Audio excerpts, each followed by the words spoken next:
जिस दिन मेरे पापा अपने कॉमरेड इन आर्म्स की बेटी को घर लेकर आते हैं, तब मुझे बिल्कुल भी अंदाजा नहीं होता है कि मैं उससे प्यार करने लगूंगा। और यहाँ तक कि मेरा गुड ब्रदर भी सीक्रेटली उस पर क्रश रखता है, जिस पर आखिर में मैं पूरी तरह डिसअपॉइंटेड हो जाता हूँ। मैं कॉलेज एंट्रेंस एग्जामिनेशन में फेल हो गया था और मेरे पेरेंट्स मुझे सीधे घर से बाहर निकाल देते हैं, जबकि मेरा भाई अपने अच्छे बिहेवियर का फायदा उठाकर उससे शादी कर लेता है। और फिर जब मैं दोबारा आंखें खोलता हूँ, तब मैं रिबॉर्न हो चुका होता हूँ। हालांकि इस समय तक मैं उसे कन्फेस भी कर चुका था और रिजेक्ट भी हो गया था, लेकिन इसके बाद मुझे पता चलता है कि कॉलेज एंट्रेंस एग्जामिनेशन शुरू होने में सिर्फ आधा घंटा बाकी है। इस बार मैं प्यार का दर्द नहीं झेलना चाहता हूँ। अपनी पिछली लाइफ में बार बार एग्जाम पेपर्स को एनालाइज करने की वजह से और फ्यूचर की मेमोरीज की वजह से अब मैं सिर्फ मेहनत करके चिंगबेई यूनिवर्सिटी में एडमिशन लेना चाहता हूँ। मैं बस एक केयर फ्री और स्टाइलिश लाइफ जीना चाहता हूँ। तभी एग्जाम शुरू होने से आधा घंटा पहले मेरी सिस्टर जैसी सुची मुझे ढूंढते हुए आती है, जिस पर वो कहती है, मैं कल वाली बात को मजाक मान लेती हूँ, तुम अभी एग्जाम की तैयारी करो, 2 महीने बाद मैं साउथ वेस्ट यूनिवर्सिटी में तुम्हारा इंतजार करूंगी। मैं पीछे मुड़कर मिलिट्री यूनिफॉर्म पहने सुची को देखता हूँ। उसका चेहरा हमेशा की तरह कोल्ड होता है। उसकी स्लिम वेस्ट और लॉन्ग लेग्स साफ दिखाई दे रही होती हैं और उसकी आंखों में वही फेमिलियर नजर होती है, जिसे देखकर मैं कुछ देर तक कुछ बोल ही नहीं पाता हूँ, जिस पर वो हल्का सा भौहें चढ़ाती है। तब जाकर मैं रिएक्ट करता हूँ और तुरंत अपना पेन और एडमिट कार्ड उठा लेता हूँ। सिस्टर, टाइम ऑलमोस्ट हो चुका है, मैं पहले एग्जाम देने जा रहा हूँ। जिस पर सुची थोड़ी हैरानी से मुझे देखती है। उसे यकीन नहीं होता कि उसका वही छोटा भाई जो हमेशा उससे चिपका रहता था, आज इतना फ्री और इजी बिहेव कर रहा है। लेकिन मैं उसकी चमकती हुई आंखों की तरफ देखे बिना ही घर से बाहर भाग जाता हूँ और फिर एक टैक्सी लेकर एग्जाम सेंटर की तरफ निकल गया। इस बार मैं खुद को एक और चांस देता हूँ। मैं अब सुची के पीछे भागना नहीं चाहता हूँ। पिछली लाइफ में मैं पूरी जिंदगी भटकता रहा था, लेकिन इस बार मैं इस मौके को मजबूती से पकड़ना चाहता हूँ। मैं कॉलेज एंट्रेंस एग्जामिनेशन दूंगा, एक अच्छी यूनिवर्सिटी में एडमिशन लूंगा और फिर अपनी जिंदगी अपनी तरह जीऊंगा। मैं अलग अलग जगहों को देखूंगा, अलग अलग सीनरी को फील करूंगा और फिर जब एग्जाम खत्म होता है और मैं एग्जामिनेशन रूम से बाहर निकलता हूं, तब तक सनसेट हो चुका होता है। बाहर रिपोर्टर्स की भीड़ खड़ी होती है जो स्टूडेंट्स का इंटरव्यू लेने का इंतजार कर रही होती है। मैं उन्हें अवॉइड करके निकलना चाहता हूं, लेकिन तभी कोई मेरा रास्ता रोक देता है। वो लिन्यू होता है, जिस पर वो मुझे देखकर मुस्कुराता है और कहता है, सुना है कल तुम्हारा कन्फेशन रिजेक्ट हो गया था, तो क्या आज का एग्जाम उससे अफेक्ट हुआ? मैं अभी उसका जवाब देने ही वाला होता हूं कि तभी भीड़ के बीच से एक फेमिलियर फिगर अंदर आता है। वो मेरा वही गुड ब्रदर होता है जिसने सफेद शर्ट पहन रखी होती है। जिस पर वो तुरंत कहता है,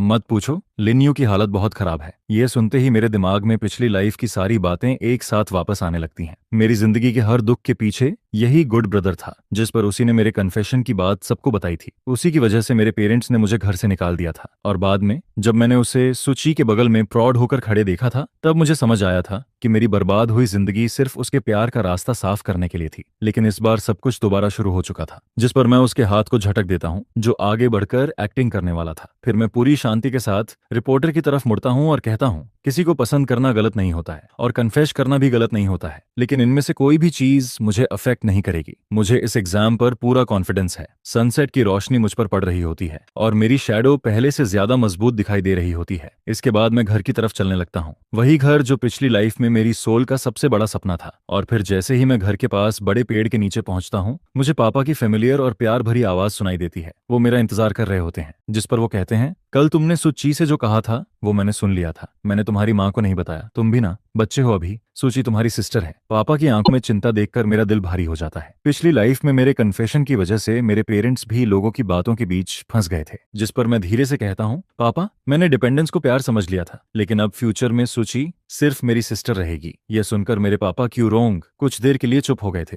फिर वो मेरे साथ कंधे से कंधा मिलाकर कोर्टयार्ड की तरफ चलने लगते हैं और जैसे ही हम डोर खोलते हैं, वहां सुची पहले से खड़ी दिखाई देती है। पापा मेरे कंधे पर हाथ रखते हैं और घर के अंदर चले गए, जिस पर जाते हुए सनसेट की आखिरी रोशनी सुची के चेहरे पर पड़ रही होती है। मैं उसकी तरफ देखकर कहता हूँ, कल मेरी बेवकूफी की वजह से तुम्हें परेशान होना पड़ा। मेरा दिमाग शॉर्ट सर्किट हो गया था। मैं तुमसे अपोलोगाइज करता हूँ, तुम उस बात को दिल पर मत लेना। आगे हम हमेशा फैमिली रहेंगे। मेरी इतनी काम और सीरियस बात सुनकर सुची कुछ देर के लिए हैरान रह जाती है, क्योंकि कल तक मैं उसका हाथ पकड़कर उसे कन्फेस कर रहा था और आज एक ही रात में मेरा एटीट्यूड इतना बदल गया था, जिस पर उसके दिल में अजीब सा डाउट आने लगता है। वो सोचती है कि क्या मैंने सच में उसे छोड़ दिया है या फिर मैं कोई नया तरीका यूज कर रहा हूँ। जिस पर सूची मेरी तरफ देखती है और कहती है, चेन शेंग ने सही कहा था, अगर तुम ऐसा सोचते हो तो यह अच्छी बात है। कॉलेज एंट्रेंस एग्जामिनेशन जिंदगी का टर्निंग पॉइंट होता है, तुम्हारा ध्यान सही चीजों पर होना चाहिए। मैं हमेशा की तरह मुस्कुराकर सिर हिला देता हूँ। फिर वो अपने कमरे से एक कैंपस एटलस निकालकर मेरे हाथ में देती है, जिस पर वो कहती है,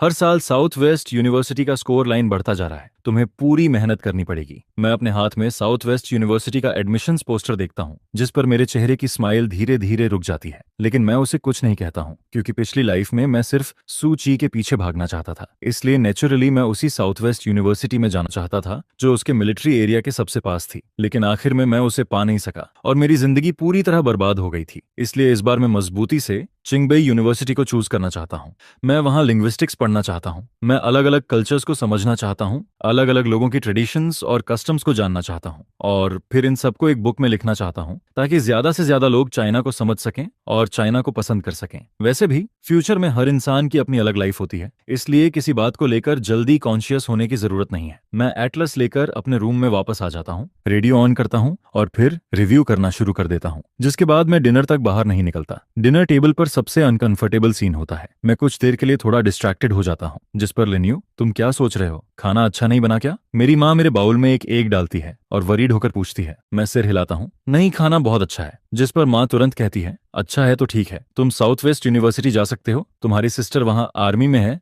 तो वो तुम्हारा ध्यान भी रख लेगी। मैं और तुम्हारे पापा अब बूढ़े हो रहे हैं, तुम कॉलेज चले जाओगे तो बार बार घर नहीं आ पाओगे, लेकिन अगर तुम्हारी सिस्टर वहाँ होगी तो हमें भी टेंशन नहीं रहेगी। मैं चॉपस्टिक्स पकड़ने वाले हाथ को थोड़ा कसकर पकड़ लेता हूँ। मेरे गले में जैसे कुछ अटक जाता है, लेकिन फिर भी मैं ये नहीं कह पाता कि मैं साउथ वेस्ट यूनिवर्सिटी नहीं, चिंगबई यूनिवर्सिटी जाना चाहता हूँ। मैं बस धीरे से कहता हूँ, मैं अपना ख्याल रखूंगा, मॉम डैड आप लोग टेंशन मत लो। डिनर के बाद माँ मुझे जल्दी सोने के लिए कहती है, जिसके बाद मैं बाल पोंछते हुए बाहर कोर्टयार्ड में आता हूँ।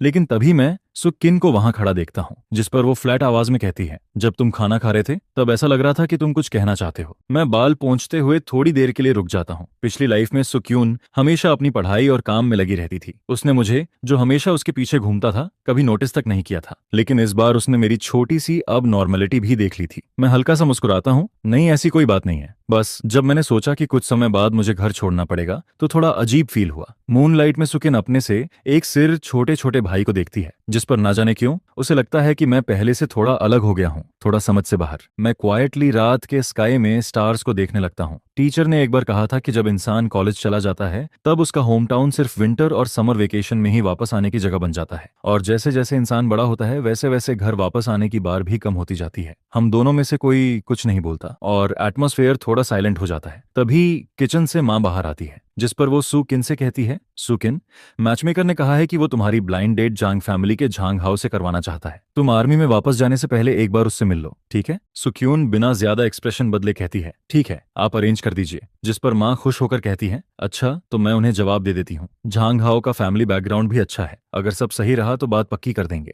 माँ के जाने के बाद मैं सुकिन को रूम में वापस जाते हुए देखता हूँ और फिर मुझे पिछली लाइफ का झांग हाउ याद आ जाता है, जिस पर मैं खुद को रोक नहीं पाता और उसे याद दिलाता हूँ, झांग हाउ उतना सिंपल नहीं है जितना वो दिखता है। जब तुम उससे मिलने जाओ तो थोड़ा ध्यान रखना। जिस पर सुकिन मेरी तरफ देखती है और फिर ठंडी आवाज में कहती है, लिन्यू, तुम सच में बदल गए हो। झांग हाउ तुम्हारा सबसे अच्छा दोस्त है, तुम्हें उसके बारे में इस तरह बुरा नहीं बोलना चाहिए। इतना कहकर वो जोर से डोर बंद कर देती है और मैं वहीं खड़ा रह जाता हूँ। मुझे समझ नहीं आता कि पिछली लाइफ में मैंने ये क्यों नहीं देखा कि वो झांग हाउ को इस तरह डिफेंड करती थी, या शायद मैं इतना ब्लाइंड था कि मुझे कुछ दिखता ही नहीं था। लेकिन अब फ्यूचर में उसके पास कौन खड़ा होगा इससे मेरा कोई लेना देना नहीं है।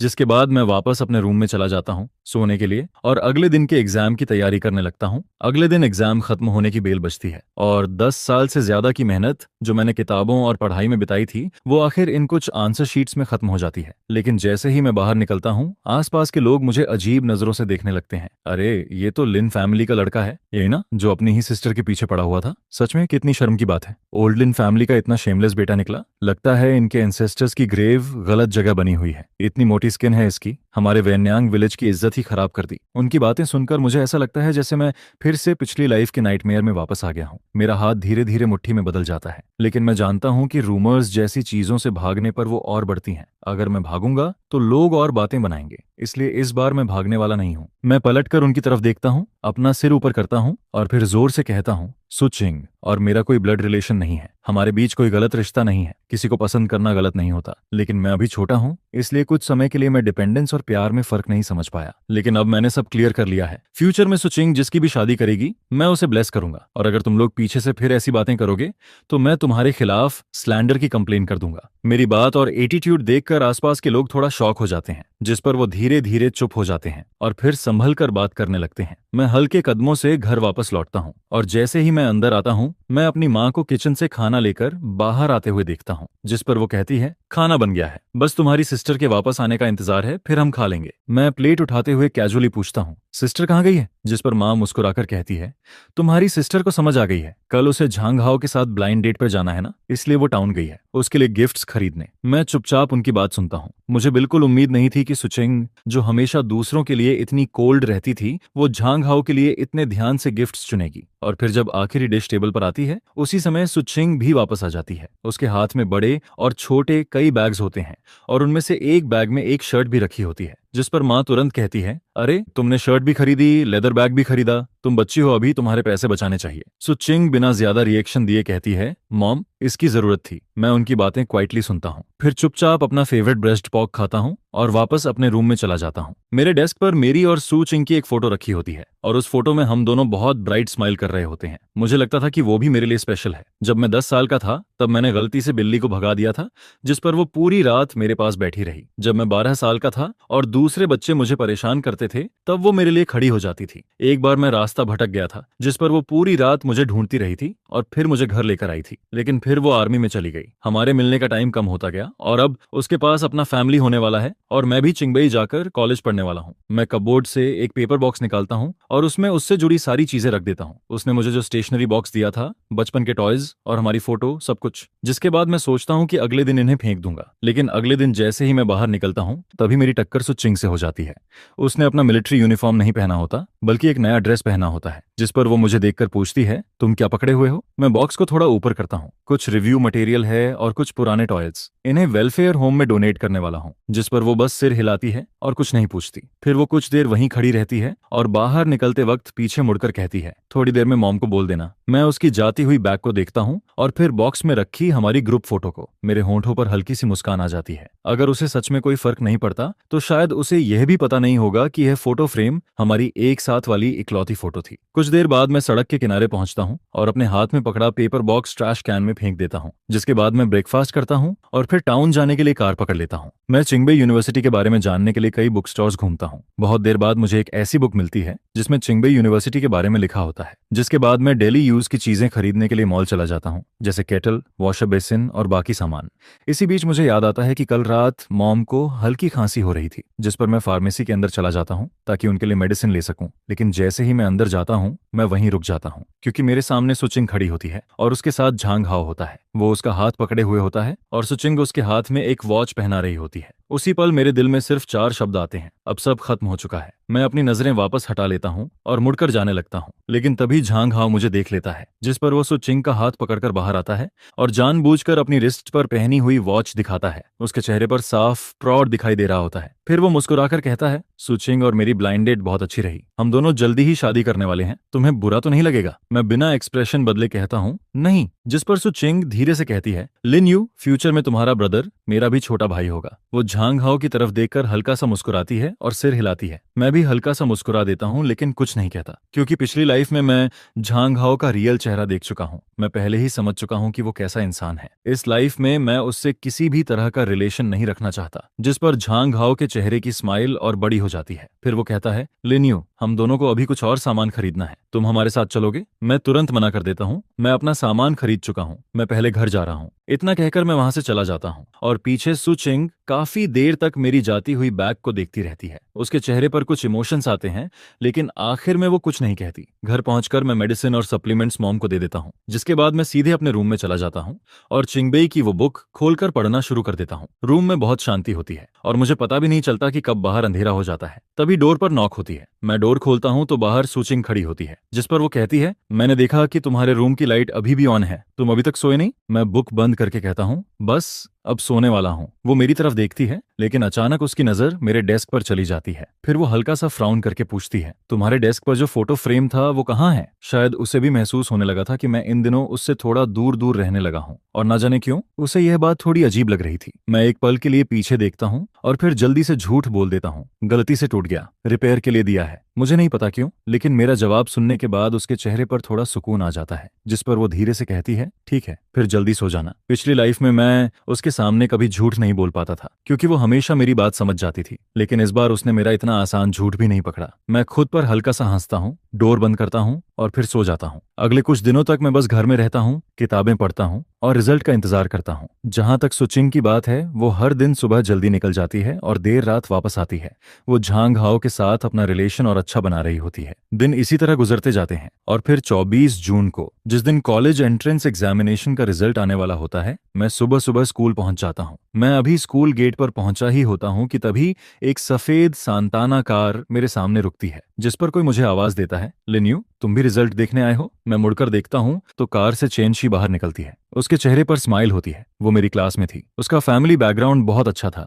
उसके पेरेंट्स बड़े ऑफिसर्स थे, लेकिन पहले कभी हमारी ज्यादा बात नहीं हुई थी। मैं पॉलिटली सिर हिला देता हूं, लेकिन चेनशी को इससे कोई फर्क नहीं पड़ता। वो सीधे मेरे पास आ जाती है और कहती है, चलो साथ में चलते हैं। जिसके बाद हम दोनों साथ में टीचर के ऑफिस में जाते हैं। जैसे ही मुझे रिपोर्ट कार्ड मिलता है, मैं थोड़ा नर्वस हो जाता हूँ। मैं धीरे से रिपोर्ट कार्ड खोलता हूँ और नीचे बड़े साफ लेटर्स में मेरा टोटल स्कोर लिखा होता है, 689 पॉइंट्स। उसे देखते ही मैं लंबी सांस लेता हूँ, क्योंकि मैंने चिंगबे यूनिवर्सिटी का पिछले कई सालों का एडमिशन स्कोर देखा था।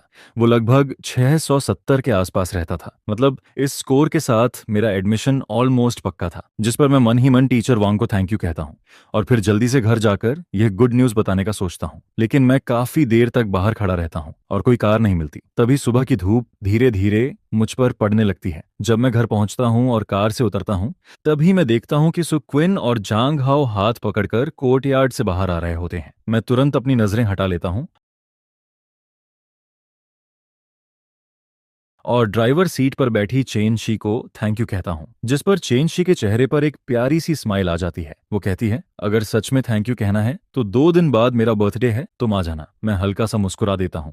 तभी झांग हाओ बढ़ा चढ़ाकर कहता है, लिन्यू, वो अभी चेन शी थी ना, तुम्हें नया पार्टनर मिल गया है क्या? लेकिन वो तो फेमस परिवार की बेटी है, अगर तुम उसके साथ रहोगे तो मुझे नहीं लगता उसका कोई अच्छा रिजल्ट निकलेगा। मैं कुछ कहने ही वाला होता हूं कि तभी सु किन की आवाज आती है, जिस पर वो कहती है, झांग हाओ सही कह रहा है, चेन फैमिली हमारे जैसी नहीं है। तुम अभी छोटे हो, तुम्हें अपने लिमिट्स समझने चाहिए। किसी के साथ भी कैजुअली मत घूमा करो। मैं उसकी तरफ देखता हूँ। मुझे समझ नहीं आता कि वो मेरे बारे में ऐसा क्यों कह रही है। मैं तुरंत जवाब देता हूँ, वो बस मेरी क्लासमेट है जिसने मुझे घर छोड़ा है और मैं अब बच्चा नहीं हूँ। मैं किससे दोस्ती करूँ, ये मेरी फ्रीडम है। मैं थक गया हूँ, मैं अंदर जा रहा हूँ। इतना कहकर मैं कोर्टयार्ड के अंदर चला जाता हूँ। पीछे सुकिन वहीं खड़ी रहती है और काफी देर तक मेरे रूम के डोर को देखती रहती है। उसके चेहरे पर हल्की सी उदासी दिखाई दे रही होती है। रात को मैं अपने पेरेंट्स को अपना स्कोर बता देता हूँ, लेकिन उन्हें मेरे चिंगबे यूनिवर्सिटी वाले प्लान के बारे में पता ना चले, इसलिए मैं जानबूझकर उस टाइम स्कूल की लाइब्रेरी जाता हूँ जब सुकिन घर पर नहीं होती और वहीं कंप्यूटर यूज करके अपना वॉलंटियर फॉर्म भर देता हूँ। कुछ दिन बाद एक दिन मैं बाहर जा रहा होता हूँ, तभी रास्ते में मेरी मुलाकात चेनशी और उसके दोस्तों से हो जाती है, जिस पर चेनशी मुझे देखकर कहती है,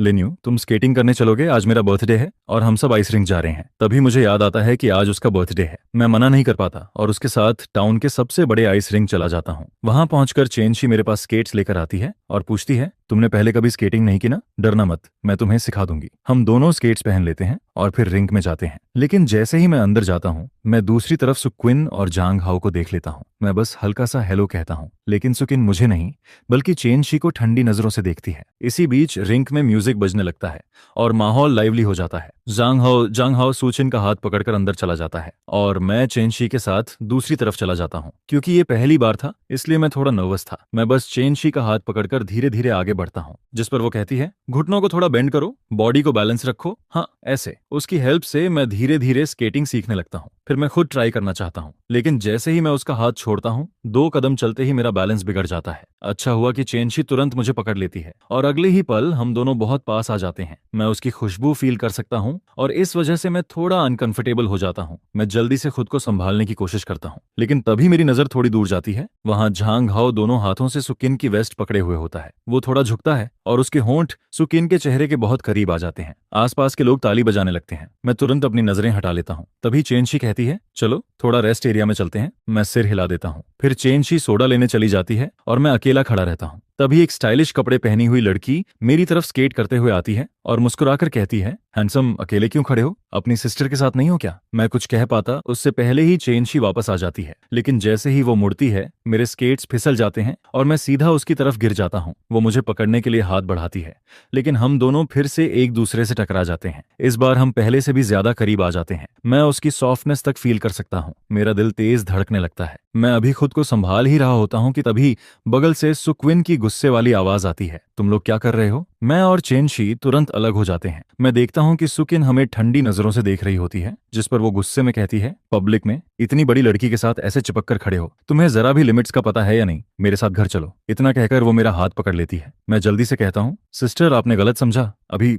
लेकिन तभी बगल में झांग हाओ अचानक जमीन पर गिर जाता है और दर्द से चिल्लाने लगता है, जिस पर सुकिन तुरंत उसकी तरफ मुड़ जाती है। वो घबराकर पूछती है, क्या हुआ? झांग हाओ अपना पैर पकड़कर कहता है, अभी गलती से किसी से टकरा गया, शायद मेरा पैर मुड़ गया है। जिस पर सुकिन तुरंत कहती है, मैं तुम्हें हॉस्पिटल लेकर चलती हूँ। जाने से पहले वो बस मेरी तरफ देखकर एक बात कहती है, तुम खुद घर चले जाना। मैं वहीं खड़ा रह जाता हूँ। तभी झांग हाओ जाते जाते पीछे मुड़कर मुझे देखता है। उसकी आंखों में साफ जीत वाली स्माइल होती है। उसी पल मुझे समझ आ जाता है कि उसने ये सब जानबूझकर किया है, लेकिन सुक्विन को ये बात बिल्कुल दिखाई नहीं देती। और एक बार फिर मुझे यकीन हो जाता है कि उसके दिल में झांग हाओ हमेशा मुझसे ज्यादा इंपॉर्टेंट रहेगा। अभी एक सेकंड पहले वो मुझे डांट रही थी और अगले ही पल झांग हाओ के लिए मुझे यहीं छोड़कर चली गई, लेकिन अब मुझे कोई फर्क नहीं पड़ता। मैं घर वापस आता हूँ और अपने रूम में जाकर बैग नीचे रख देता हूँ। तभी मेरा पेन होल्डर गिर जाता है और उसके अंदर से पेपर से बना हुआ एक रोज नीचे गिरता है। ये वही रोज होता है जो सू काडिन ने मेरे लिए फोल्ड किया था। मुझे याद आता है कि उस दिन उसने ये रोज बनाकर मेरे सिर पर हाथ रखा था और मुस्कुराकर कहा था, रो मत, इतना भी कोई बड़ी बात नहीं है। उस टाइम मैं बहुत देर तक दुखी रहा था और अब जब मैं इसे फिर से देखता हूँ तो मेरे दिल में एक अजीब सा दर्द उठता है। तभी बाहर से किसी की आवाज आती है, क्या ये लिन्यू का घर है? मैं बाहर जाता हूँ। डोर पर कुरियर वाला खड़ा होता है। वो मुझे एक डॉक्यूमेंट बैग देता है। मैं उसे तुरंत खोलता हूँ। उसके अंदर चिंगबे यूनिवर्सिटी का एडमिशन नोटिस होता है। सब कुछ आखिरकार ठीक हो गया था। जब रात को हम सब खाना खा रहे होते हैं तभी सुकिन वापस आती है, जिस पर वो कैजुअली कहती है, जांग हाओ ठीक है, बस थोड़ा सा स्प्रेन हुआ था। मैं उसे घर छोड़कर आ गई। मैं बिना कुछ बोले चुपचाप खाना खाता रहता हूँ। मैंने कुछ नहीं कहा था। तभी मेरे पेरेंट्स आर्मी की तरफ से भेजी हुई एक लेटर निकालते हैं, जिसमें लिखा होता है कि मुझे टीम में जल्दी वापस लौटना है, इसलिए मैं कल ही निकलूंगी। जिस पर मॉम कहती है, जब आर्मी की तरफ से बुलावा आया है तो फिर देर मत करना, वैसे भी तुम्हारी और झांग हाओ की शादी ही तो है। जिस पर सुकिन अनजाने में मेरी तरफ देखती है और मुझे सिर झुकाकर चुपचाप खाना खाते हुए देखती है। मैं बिल्कुल इंडिफरेंट रहता हूँ, जिसे देखकर उसके दिल में पता नहीं क्यों एक अजीब सा ब्लॉक फील होने लगता है। फिर वह कहती है, आधी छुट्टी तो वापस करनी ही पड़ी, शादी को थोड़ा पोस्टपोन कर देते हैं, साल के आखिर में कर लेंगे, तब तक देर नहीं होगी। वैसे भी तुम्हारा एडमिशन लेटर भी अब तक आ ही जाएगा। इसके बाद मॉम कहती है, झांग हाओ ने भी साउथ वेस्ट यूनिवर्सिटी में अप्लाई किया है, जब तुम दोनों साथ जाओगे तो रास्ते में भी एक दूसरे का ध्यान रख लोगे। जिस पर सुकैन भी सिर हिलाकर कहती है, हाँ, तुम दोनों साथ जा सकते हो। यह सुनकर मुझे दोपहर में मिला हुआ नोटिस याद आता है, जिस पर मैं थोड़ा हेजिटेट करता हूँ। तभी सुक्विन मेरी तरफ देखकर कहती है, जब लिन्यू साउथ वेस्ट पहुंचे तो उसका थोड़ा ज्यादा ध्यान रखना। उसकी ये बात सुनकर मैं चुपचाप अपने मुंह में चावल का एक और डालता हूँ, लेकिन फिर भी कुछ नहीं कहता। मैं सोचता हूँ कि अभी कुछ कहने से मॉम बेवजह परेशान हो जाएगी, इसलिए वहां पहुंचने के बाद ही सब बताऊंगा। अगले दिन पूरा फैमिली बहुत सुबह उठ जाता है ताकि सूचिन को डोर तक छोड़ सके। मॉम बार बार कहती है, रास्ते में अपना ध्यान रखना, तुम्हें चेनशी का नेचर पता नहीं है, इसलिए तुम्हें उस पर थोड़ा ज्यादा ध्यान देना होगा, और वैसे भी स्कूल शुरू होने वाला है। मैं उसकी बातें चुपचाप सुनता रहता हूँ और एक बार भी उसे नहीं टोकता। ऐसा लगता है जैसे वह मेरे मुंह से कोई जवाब सुनने का इंतजार कर रही है, जिस पर मैं सिर्फ हल्का सा सिर हिलाता हूँ और कहता हूँ, हाँ, मुझे पता है, अगर वह ऐसा ही सोचना चाहती है तो सोचती रहे। मैं अब उसे कुछ भी एक्सप्लेन नहीं करना चाहता था। फिर जैसे ही सुकिन गाड़ी में बैठने वाली होती है, तभी झांग हाओ लंगड़ाता हुआ वहां पहुंच जाता है, जिस पर वह जल्दी से कहता है, सुकिन, मैं तुम्हें छोड़ने आया हूँ, मैं उन्हें डिस्टर्ब नहीं करता, बस उन्हें गुड बाय कहता हूँ और फिर मुड़कर वापस कोर्टयार्ड के अंदर चला जाता हूँ। जिस पर सुकिन मेरी जाती हुई बैग को देखती रह जाती है और पता नहीं क्यों उसके दिल में एक अजीब सा इमोशन उठने लगता है, जैसे शायद वह मुझे दोबारा कभी नहीं देख पाएगी। लेकिन अगले ही पल वह खुद अपनी इस सोच पर हंसने लगती है।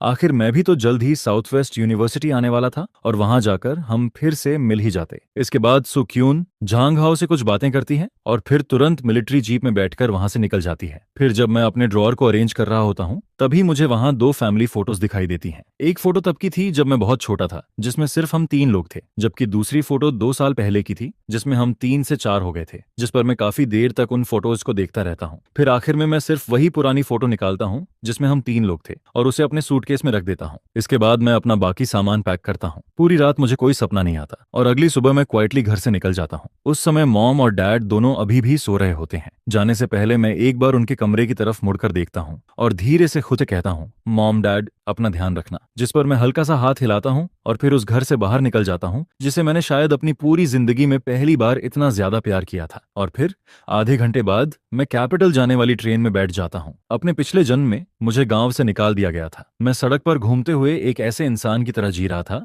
जैसे कोई रैट सड़क पार करते वक्त हर किसी से डरता है। उस समय मेरी आंखों में सिर्फ लिली थी, लेकिन इस बार मैंने वही गलती दोबारा नहीं दोहराई। इस बार मैं सिर्फ अपने लिए जीना चाहता हूँ, जिस पर दूर आसमान में उगता हुआ सूरज धीरे धीरे पूरी होराइजन को अपनी रोशनी से रंगने लगता है और मुझे यकीन होने लगता है कि आगे मेरा इंतजार एक बिल्कुल नई जिंदगी कर रही है। फिर ट्रेन धीरे धीरे चलना शुरू करती है, जिसकी आवाज पूरे डिब्बे में गूंजने लगती है। मेरी आंखें एक्साइटमेंट और उम्मीद से भरी होती हैं, लेकिन क्योंकि मैं बहुत सुबह उठा था इसलिए मुझे थोड़ी नींद आने लगती है। और फिर आधी नींद में मुझे ऐसा फील होता है जैसे मैं किसी के शोल्डर पर टिका हुआ हूं, जिस पर मैं तुरंत घबराकर उठ जाता हूं। लेकिन जैसे ही मैं बगल में देखता हूं, वहां एक जाना पहचाना साइड फेस दिखाई देता है, चेंशी। मैं हैरानी से उसकी तरफ देखकर कहता हूं, तुम यहाँ कैसे? जिस पर वह मुस्कुराकर कहता है, तो तुम उठ गई? फिर वह मेरी तरफ देखकर कहता है, ऑब्वियसली तुम्हारी तरह ही मैं भी कैपिटल जा रहा हूँ। यह सुनकर मैं और भी ज्यादा शॉक्ड हो जाता हूँ और फिर जल्दी से पूछता हूँ, इतना कोइंसिडेंस? क्या तुम्हारा भी चिंगबई में एडमिशन हो गया? जिस पर वह मुस्कुराते हुए सिर हिलाता है और बस उसी तरह हम दोनों साथ सफर करने लगते हैं। दूसरी तरफ लिन फैमिली में मॉम और डिया और डैड सुबह का ब्रेकफास्ट बनाते रहते हैं, लेकिन काफी देर तक मैं कमरे से बाहर नहीं आता, जिस पर मॉम मुझे उठाने के लिए मेरे रूम में जाती है। लेकिन जैसे ही वह दरवाजा खोलती है, वह वहीं रुक जाती है, क्योंकि रूम पूरी तरह खाली होता है। बेड बिल्कुल साफ सुथरा रखा होता है और तभी उसकी नजर डेस्क पर रखी हुई एक लेटर पर पड़ती है, जिस पर वह घबराकर जोर से चिल्लाती है, वे लाओ लिन, जल्दी आओ, तुम्हारा बेटा चला गया। यह सुनकर डैड तुरंत भागते हुए वहां आता है। फिर वह डेस्क पर रखी हुई लेटर उठाता है। एनवेलप के ऊपर लिखा होता है मॉम और डैड के लिए, जिस पर वह जल्दी से उसे खोलता है। मॉम डैड, जब तक आप ये लेटर पढ़ रहे होंगे तब तक मैं शायद कैपिटल जाने वाली ट्रेन में बैठ चुका हूंगा। मैंने आपको कभी नहीं बताया कि मुझे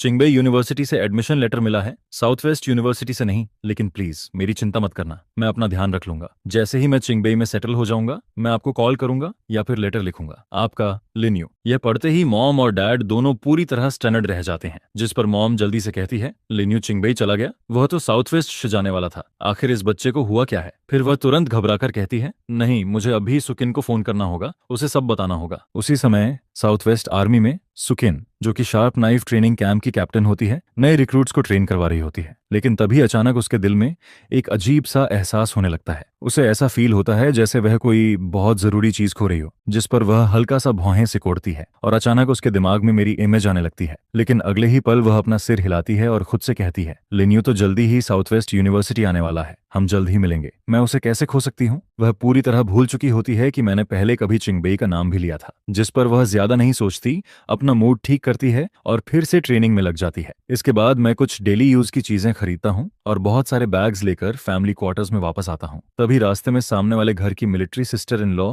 मुझे देख लेती है, जिस पर वह हंसते हुए कहती है, कैप्टन सू, आपने तो बहुत सारी चीजें खरीद ली, क्या आपका ब्रदर इन लॉ अब यहाँ रहने आने वाला है? ये सुनकर मैं कुछ नहीं कहता और ना ही उसकी बात का अपोज करता हूँ, लेकिन पता नहीं क्यों मेरे दिल में हल्की सी खुशी होने लगती है। और फिर इसी तरह दिन धीरे धीरे गुजरने लगते हैं। आखिरकार वह दिन भी आ जाता है जब साउथ वेस्ट यूनिवर्सिटी ऑफिशियली शुरू होने वाला होता है। स्कूल गेट के अंदर आते हुए स्टूडेंट्स की भीड़ में सर्च करते हुए तभी एक जाना पहचाना फिगर सामने दिखाई देता है। पीछे से एक हैरान आवाज आती है, सुचिंग, क्या तुम खास मेरे लिए यहाँ वेट कर रही हो? वो झांग हाव होता है, जिस पर सुचिंग इधर उधर देखती है। वहां सिर्फ वही अकेला होता है, जिस पर वो पूछती है, सिर्फ तुम ही क्यों आए हो? लिन्यू तुम्हारे साथ नहीं है? जिसके जवाब में झांग हाव कहता है, तुम्हें नहीं पता, लिन्यू तो पहले ही चेंशी के साथ चिंगबई चला गया। यह सुनते ही सुचिंग वहीं स्टनड रह जाती है। उसे ऐसा फील होता है जैसे उसका दिल किसी गहरी खाई में गिर गया हो। उसका दिमाग पूरी तरह ब्लैंक हो जाता है। उसे समझ नहीं आता ऐसा कैसे हो सकता है। जिस यूनिवर्सिटी में लिन्यू हमेशा जाना चाहता था वो तो साउथ वेस्ट यूनिवर्सिटी थी, लेकिन फिर उसकी बात अचानक बीच में ही रुक जाती है क्योंकि उसे मेरी पहले कही हुई बातें याद आने लगती हैं। मैंने कहा था कि मैं चिंगबेई जाकर लिंग्विस्टिक्स पढ़ना चाहता हूँ, लेकिन सुचिंग हमेशा यही सोचती रही कि मैं मजाक कर रहा हूँ। उसे लगा था कि मैं झांग हाओ और बाकी लोगों से जानबूझकर ऐसा कह रहा हूँ, लेकिन अब उसे समझ आता है कि वो मेरी रियल सोच थी और मैं सच में सबसे छुपकर क्वाइटली चिंगबेई चला गया था। जिस पर सुचिंग ये बात एक्सेप्ट नहीं कर पाती। वो मुझसे बात करके सब समझना चाहती है, फिर वो तुरंत मुड़कर जाने लगती है, लेकिन तभी झांग हाओ उसका हाथ पकड़ लेता है। सुचिंग, मैं अभी अभी यहाँ आया हूँ, मुझे यहाँ कुछ भी पता नहीं है, क्या तुम थोड़ी देर मेरे साथ रह सकती हो? जिस पर सुचिंग ठंडे स्वर में कहती है, तुम खुद अपना ध्यान रखो, मुझे अभी कुछ काम है। इतना कहकर वो तुरंत गाड़ी में बैठती है और वहां से चली जाती है। पीछे सिर्फ गाड़ी का धुआं रह जाता है, जिस पर झांग हाओ उसकी जाती हुई तरफ देखता है और दांत भींच लेता है। वो अंदर से बहुत अनविलिंग होता है, लेकिन फिर अगले ही पल उसके चेहरे पर मुस्कान आ जाती है। वो सोचता है कोई बात नहीं, लिन्यू तो अब कैपिटल में बहुत दूर जा चुका है और अब सुचिंग के सबसे करीब वही है, अब उनके बीच कोई नहीं आएगा। इसके बाद सुचिंग फैमिली क्वार्टर्स वापस लौटती है। वहां पहुंचते ही वो जल्दी से फेंगयांग विलेज डिपार्टमेंट का नंबर डायल करती है और फिर इंतजार करने लगती है कि मॉम या डैड में से कोई फोन उठाए, लेकिन उसे पहले से ही पता होता है कि जवाब चाहे जो भी हो वो उससे सेटिस्फाई नहीं होगी, क्योंकि जिस जवाब की उसे सबसे ज्यादा उम्मीद थी वो शायद अब पॉसिबल नहीं था। तभी फोन पर मॉम की आवाज आती है, सुचिंग, आर्मी में सब ठीक है ना? जिस पर वो कहती है, मैं ठीक हूँ मॉम, मैंने फोन सिर्फ लिन्यू के बारे में पूछने के लिए किया है, क्या वो सच में चिंगबई चला गया? मॉम कहती है, हाँ, वो बच्चा तुम्हारे जाने के अगले ही दिन चुपचाप निकल गया था, बस एक लेटर छोड़ गया। यह सुनकर सुचिंग का दिल और भारी हो जाता है। फिर वो दोबारा पूछती है, क्या उसने लेटर में ये लिखा था कि वो बाद में कॉल करेगा? इसके बाद वो धीरे से कहती है, मॉम, अगर लिन्यू कोई एड्रेस या फोन नंबर छोड़ जाए तो मुझे जरूर बता देना। जिस पर मॉम कहती है, ठीक है, जब वो देगा मैं तुम्हें बता दूंगी। फोन कटने के बाद सुचिंग लंबे समय तक वहीं खड़ी रह जाती है। उसे अभी भी समझ नहीं आता कि मैं अचानक चिंगबई क्यों चला गया। क्या मैं उसे पसंद नहीं करता था? क्या मैं हमेशा उसके साथ नहीं रहना चाहता था? लेकिन तभी अचानक उसके दिमाग में चेनशी का चेहरा आता है, जिस पर उसका दिल अचानक जोर से धड़क उठता है। फिर उसके मन में एक ख्याल आता है, क्या ऐसा हो सकता है कि मैं सच में चेनशी से प्यार करने लगा हूं? जैसे ही ये 3 शब्द उसके दिमाग में आते हैं वो खुद ही शॉक हो जाती है, जिस पर वो कुछ देर तक समझ नहीं पाती कि उसे क्या करना चाहिए। लेकिन धीरे धीरे उसे मेरे लिए अपनी रियल फीलिंग्स समझ आने लगती हैं। दूसरी तरफ चिंगबई यूनिवर्सिटी में मैं एडमिशन प्रोसेस पूरा कर चुका होता हूँ। मुझे बिल्डिंग 5 के डॉर्मेट्री 502 में रूम मिलता है। डॉर्मेट्री में कुल 6 लोग रहते हैं। वहां ऊपर नीचे वाले आयरन बेड लगे होते हैं और बीच में एक बड़ी टेबल रखी होती है, जिस पर मैं डोर के पास वाला नीचे का बेड चुनता हूँ। फिर मैं अपना सामान अच्छे से सेट करता हूँ और उसके बाद बाहर जाकर घर फोन करता हूँ कि मैं सेफली पहुंच गया हूँ। लेकिन जैसे ही फोन कनेक्ट होता है उधर से मॉम की तेज आवाज सुनाई देती है, लिन्यू, तुम्हारी हिम्मत कैसे हुई? तुम हमसे छुपकर चिंगबई कैसे चले गए? जिस पर मैं धीरे से कहता हूँ, मॉम, मैंने आपको पहले ही बताया था कि मैं चिंगबई जाना चाहता हूँ। मॉम तुरंत कहती है, तो इसका मतलब ये नहीं कि तुम बिना बताए घर छोड़ दो? मैं कुछ सेकंड चुप रहता हूँ, फिर कहता हूँ, मॉम सॉरी। जिस पर मॉम का गुस्सा थोड़ा कम हो जाता है। फिर वो मुझसे स्कूल के बारे में, डॉर्मेटरी के बारे में और बाकी सब पूछती है। आखिर में वो कहती है, अपना कॉन्टैक्ट इन्फॉर्मेशन छोड़ दो। जिस पर मैं कहता हूँ, डॉर्मेटरी में कोई फोन नहीं है, सिर्फ नीचे गेट वाले रूम में एक फोन है। फिर मैं उन्हें नंबर और रूम नंबर बता देता हूँ, लेकिन साथ में ये भी कहता हूँ, वहां बहुत सारे कॉल्स आते हैं, इसलिए जरूरी नहीं कि हर बार मैं ही उठा पाऊं। फोन रखने के बाद बगल वाले बेड पर बैठा लड़का अचानक मुस्कुराकर कहता है, हेलो, मेरा नाम लियू वेई है। लियू वेई एक बहुत चीयरफुल और बातूनी बीजिंग का लड़का होता है, जिस पर थोड़ी ही देर में पूरे डॉर्मेट्री का माहौल अच्छा हो जाता है। फिर वो कहता है, नेशनल डे पर मैं तुम सबको बीजिंग घुमाऊंगा,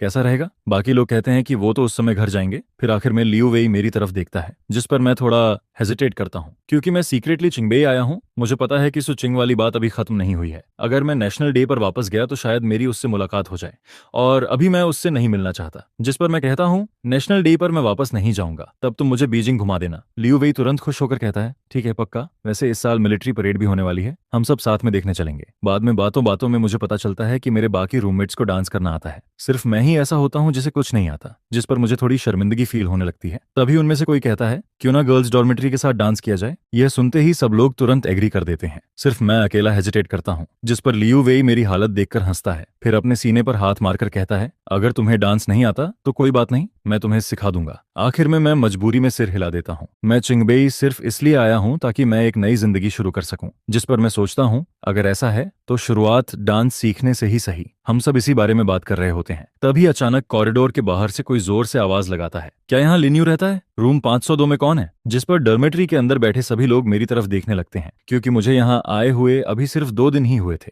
मुझे लगा कहीं कुछ गड़बड़ तो नहीं हो गया। मेरा दिल अचानक कस जाता है। मैं जल्दी से लियू वेई से एक बात कहता हूँ और फिर भाग भागकर नीचे गार्ड रूम की तरफ चला जाता हूँ। हम जिम्नेजियम में होंगे या फिर कैफेटेरिया में। मैं फोन उठाता हूँ और जल्दी से पूछता हूँ, डैड, मॉम, घर पर सब ठीक है ना? तभी दूसरी तरफ से एक जानी पहचानी लेकिन अनएक्सपेक्टेड आवाज आती है। लिन्यू मैं हूँ। मैं वहीं रुक जाता हूँ। मुझे बिल्कुल उम्मीद नहीं थी कि सुचिंग इतनी जल्दी मुझसे कांटेक्ट करेगी। कुछ देर तक दोनों तरफ साइलेंस रहता है। फिर मैं धीरे से कहता हूँ, सुचिंग। दूसरी तरफ सुचिंग फोन में मेरी आवाज सुनती है। उसने पहले से बहुत सारी बातें सोच रखी होती हैं, लेकिन जैसे ही मेरी आवाज सुनाई देती है उसके दिल में अजीब सा इमोशन आने लगता है। उसकी आवाज में हल्का सा गुस्सा भी आ जाता है। लिन्यू, क्या तुम्हें मुझसे कुछ नहीं कहना? फोन के दूसरी तरफ फिर कुछ देर तक साइलेंस छा जाता है, जिस पर सुचिंग और अनईजी हो जाती है। वो दोबारा कुछ कहने ही वाली होती है, तभी मेरी शांत आवाज आती है, दीदी, जो कहना था वो मैं पहले ही कह चुका हूँ। अब मैं चिंगबई में हूँ, इसलिए आपको मेरी चिंता करने की जरूरत नहीं है। आगे चलकर आप और झांग हाओ साथ रहोगे। यह सुनते ही सुचिंग तुरंत पूछती है, तो तुम उसके कारण ऐसे कर रहे हो? मैं धीरे से कहता हूँ, अब इन बातों से कोई फर्क नहीं पड़ता दीदी।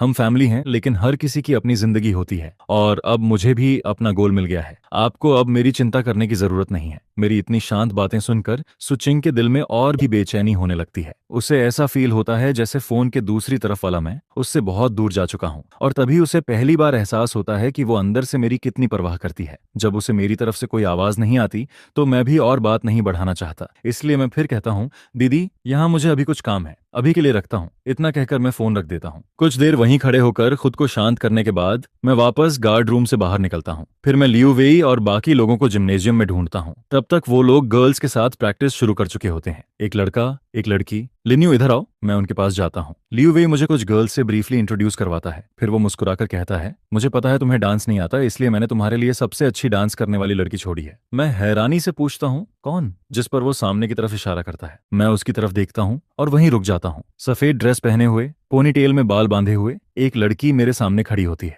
वो चेंशी होती है। मेरी आंखें अचानक बड़ी हो जाती हैं। फिर मैं हल्का सा हंस पड़ता हूँ। तुम? चेंगसी भी मुस्कुराकर कहती है, हाँ, लगता है हमारी डेस्टिनी काफी स्ट्रांग है। लियू वे दोनों को देखकर कहता है, अच्छा, तुम दोनों पहले से एक दूसरे को जानते हो? तो फिर और भी अच्छा है। अब लिन यू तुम्हारे भरोसे है। चेंगसी सिर हिलाकर कहती है, तुम टेंशन मत लो। फिर वो मेरी तरफ देखकर कहती है, लिन यू। मैं थोड़ा ऑनवर्ड होकर कहता हूँ, मुझे बिल्कुल भी डांस नहीं आता। वो हल्का सा मुस्कुराती है, कोई बात नहीं, प्रेशर मत लो, मुझे छोड़ दो। इसके बाद चेंशी मुझे स्टेप बाय स्टेप सिखाना शुरू करती है। अपना हाथ यहाँ रखो, अब मेरे साथ फॉलो करो। वो मेरा हाथ पकड़ती है और धीरे धीरे मुझे आगे पीछे मूव करवाने लगती है। फिर वो मेरा हाथ ऊपर उठाती है और खुद हल्के से घूम जाती है। मैं घबरा जाता हूँ और तुरंत आंखें बंद कर लेता हूँ। मुझे लगता है मैं गिर जाऊंगा, लेकिन कुछ नहीं होता। फिर मेरे कानों में चेंशी की आवाज आती है, तुम कब तक मुझे ऐसे पकड़े रहोगे? मैं तुरंत आंखें खोलता हूँ और फिर देखता हूँ कि मैं उसके ऊपर गिरने ही वाला था, लेकिन उसने मुझे मजबूती से पकड़ रखा था। मेरी नजर उसकी मुस्कुराती हुई आंखों से मिलती है, जिस पर मेरे कान तुरंत लाल हो जाते हैं।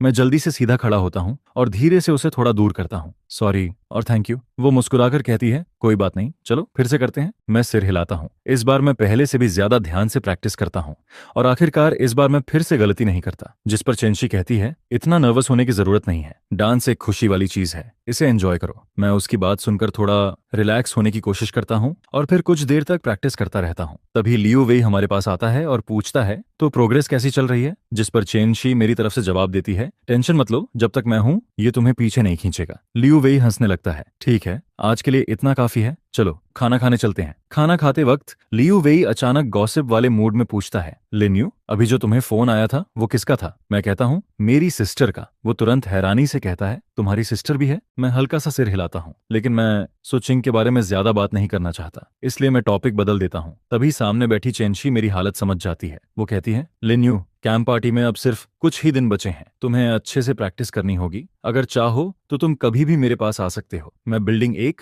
रूम 401 में रहती हूँ। खाना खत्म होने के बाद मैं कुछ सेकंड सोचता हूँ, फिर आखिर में मैं उसके साथ दोबारा जिम्नेजियम में प्रैक्टिस करने चला जाता हूँ। समय बहुत जल्दी निकल जाता है। देखते ही देखते नए स्टूडेंट्स की पार्टी का दिन भी आ जाता है। स्टेज पर जाने से पहले चेंशी मेरी तरफ देखकर कहती है, डरो मत, मैं हूं ना। अगर बहुत नर्वस हो तो ऑडियंस की तरफ मत देखना, बस ऐसे सोचो जैसे हम अभी भी जिम्नेजियम में प्रैक्टिस कर रहे हैं। मैं उसकी बात सुनकर धीरे से सिर हिलाता हूँ। फिर म्यूजिक शुरू होता है। मैं चेंशी के साथ रिदम फॉलो करना शुरू करता हूँ। हम दोनों की टाइमिंग धीरे धीरे परफेक्टली मैच होने लगती है और जैसे जैसे मैं थोड़ा रिलैक्स होने लगता हूँ, तभी अचानक मेरी नजर नीचे ऑडियंस पर चली जाती है। इतने सारे लोगों को देखकर मेरा दिल फिर से घबरा जाता है। मेरे कदम भी बिगड़ जाते हैं और गलती से मैं चेंशी के पैर पर पैर रख देता हूँ, लेकिन अगले ही पल वो मुझे अपनी तरफ खींच लेती है। उसका एक हाथ मेरी कमर पर आ जाता है और मेरा हाथ उसके गले के पास चला जाता है। फिर वो मेरी ताकत के साथ घूमती है और धीरे से कहती है, मेरे साथ फॉलो करो। हम दोनों बहुत करीब आ जाते हैं। मैं उसकी सांस तक फील कर सकता हूँ, जिस पर मेरा दिल और भी तेज धड़कने लगता है। मेरा चेहरा तुरंत लाल हो जाता है, बिल्कुल एक एप्पल की तरह। और फिर इससे पहले कि मैं कुछ समझ पाऊं, परफॉर्मेंस खत्म हो जाती है। तभी ऑडियंस की तरफ से जोरदार तालियां बजने लगती हैं। जब हम सब स्टेज से नीचे उतरते हैं, तभी कोई हंसते हुए पूछता है, लिन्यू, तुम्हारा चेहरा इतना लाल क्यों है? उस पार्टी के बाद मेरी और चेनशी की दोस्ती और भी ज्यादा बढ़ जाती है। फिर उसके बाद हम सब अपनी पढ़ाई में लग जाते हैं। क्लासेस के अलावा मैं अपना ज्यादातर टाइम लाइब्रेरी में बिताने लगता हूँ, और वहां भी मेरी अक्सर चेनशी से मुलाकात हो जाती है, जिस पर धीरे धीरे हम दोनों और करीब आने लगते हैं। लिन्यू, तुम्हारा और सॉन का कुछ चल रहा है क्या? जिस पर मैं तुरंत कहता हूँ नहीं, लेकिन फिर मैं थोड़ा रुक कर कहता हूँ बस हम लोग अक्सर लाइब्रेरी में मिल जाते हैं। जिस पर सामने वाला तुरंत हंसने लगता है। अरे झूठ मत बोलो, मैं सिर्फ इतना ही कह पाता हूँ,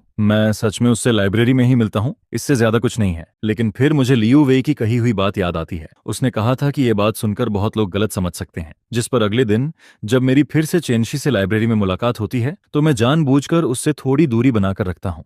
जिस पर चेनशी तुरंत समझ जाती है कि मैं ऐसा क्यों कर रहा हूँ। फिर उसे स्कूल में फैली हुई बातें याद आती हैं। वो मेरी तरफ देखती है और धीरे से कहती है, लिन्यू, लोगों की बातों की परवाह मत करो। अगर हम सच में साथ भी हों तो भी उससे किसी और को क्या फर्क पड़ता है। लेकिन मेरे पिछले जन्म का डर अभी भी मेरे अंदर होता है। लोगों की बातें पहले ही मेरी जिंदगी बर्बाद कर चुकी थी, और अब मैं खुद को दोबारा उसी व्हर्लपूल में नहीं फंसाना चाहता था। जिस पर मैं धीरे से कहता हूँ, आगे से मैं डॉर्मेटरी में ही पढ़ाई करूंगा। यह सुनकर चेनशी कुछ पल के लिए चुप रह जाती है। वो मेरी सिकुड़ी हुई भौहों को देखती है, लेकिन आखिर में कुछ नहीं कहती। इसके बाद हम दोनों जानबूझकर एक दूसरे से कम मिलने लगते हैं, और कुछ समय बाद लोगों की गॉसिप भी धीरे धीरे खत्म हो जाती है। जिस पर मैं राहत की सांस लेता हूँ और पहले से भी ज्यादा पढ़ाई में लग जाता हूँ। देखते ही देखते नेशनल डे आ जाता है। डॉर्मेटरी के बाकी सब लोग अपने अपने घर चले जाते हैं, सिर्फ मैं और लियू वेई वहीं रहते हैं। जिस पर लियू वेई कहता है, इस साल नेशनल डे पर परफॉर्मेंस होने वाली है, चलो साथ में देखने चलते हैं। मैं सिर हिलाकर कहता हूँ, ठीक है। ऐसी परफॉर्मेंस हर साल नहीं होती। जब कैपिटल आए हैं तो इसे मिस नहीं करना चाहिए। इसके बाद हम दोनों स्कूल गेट से बाहर निकलते हैं,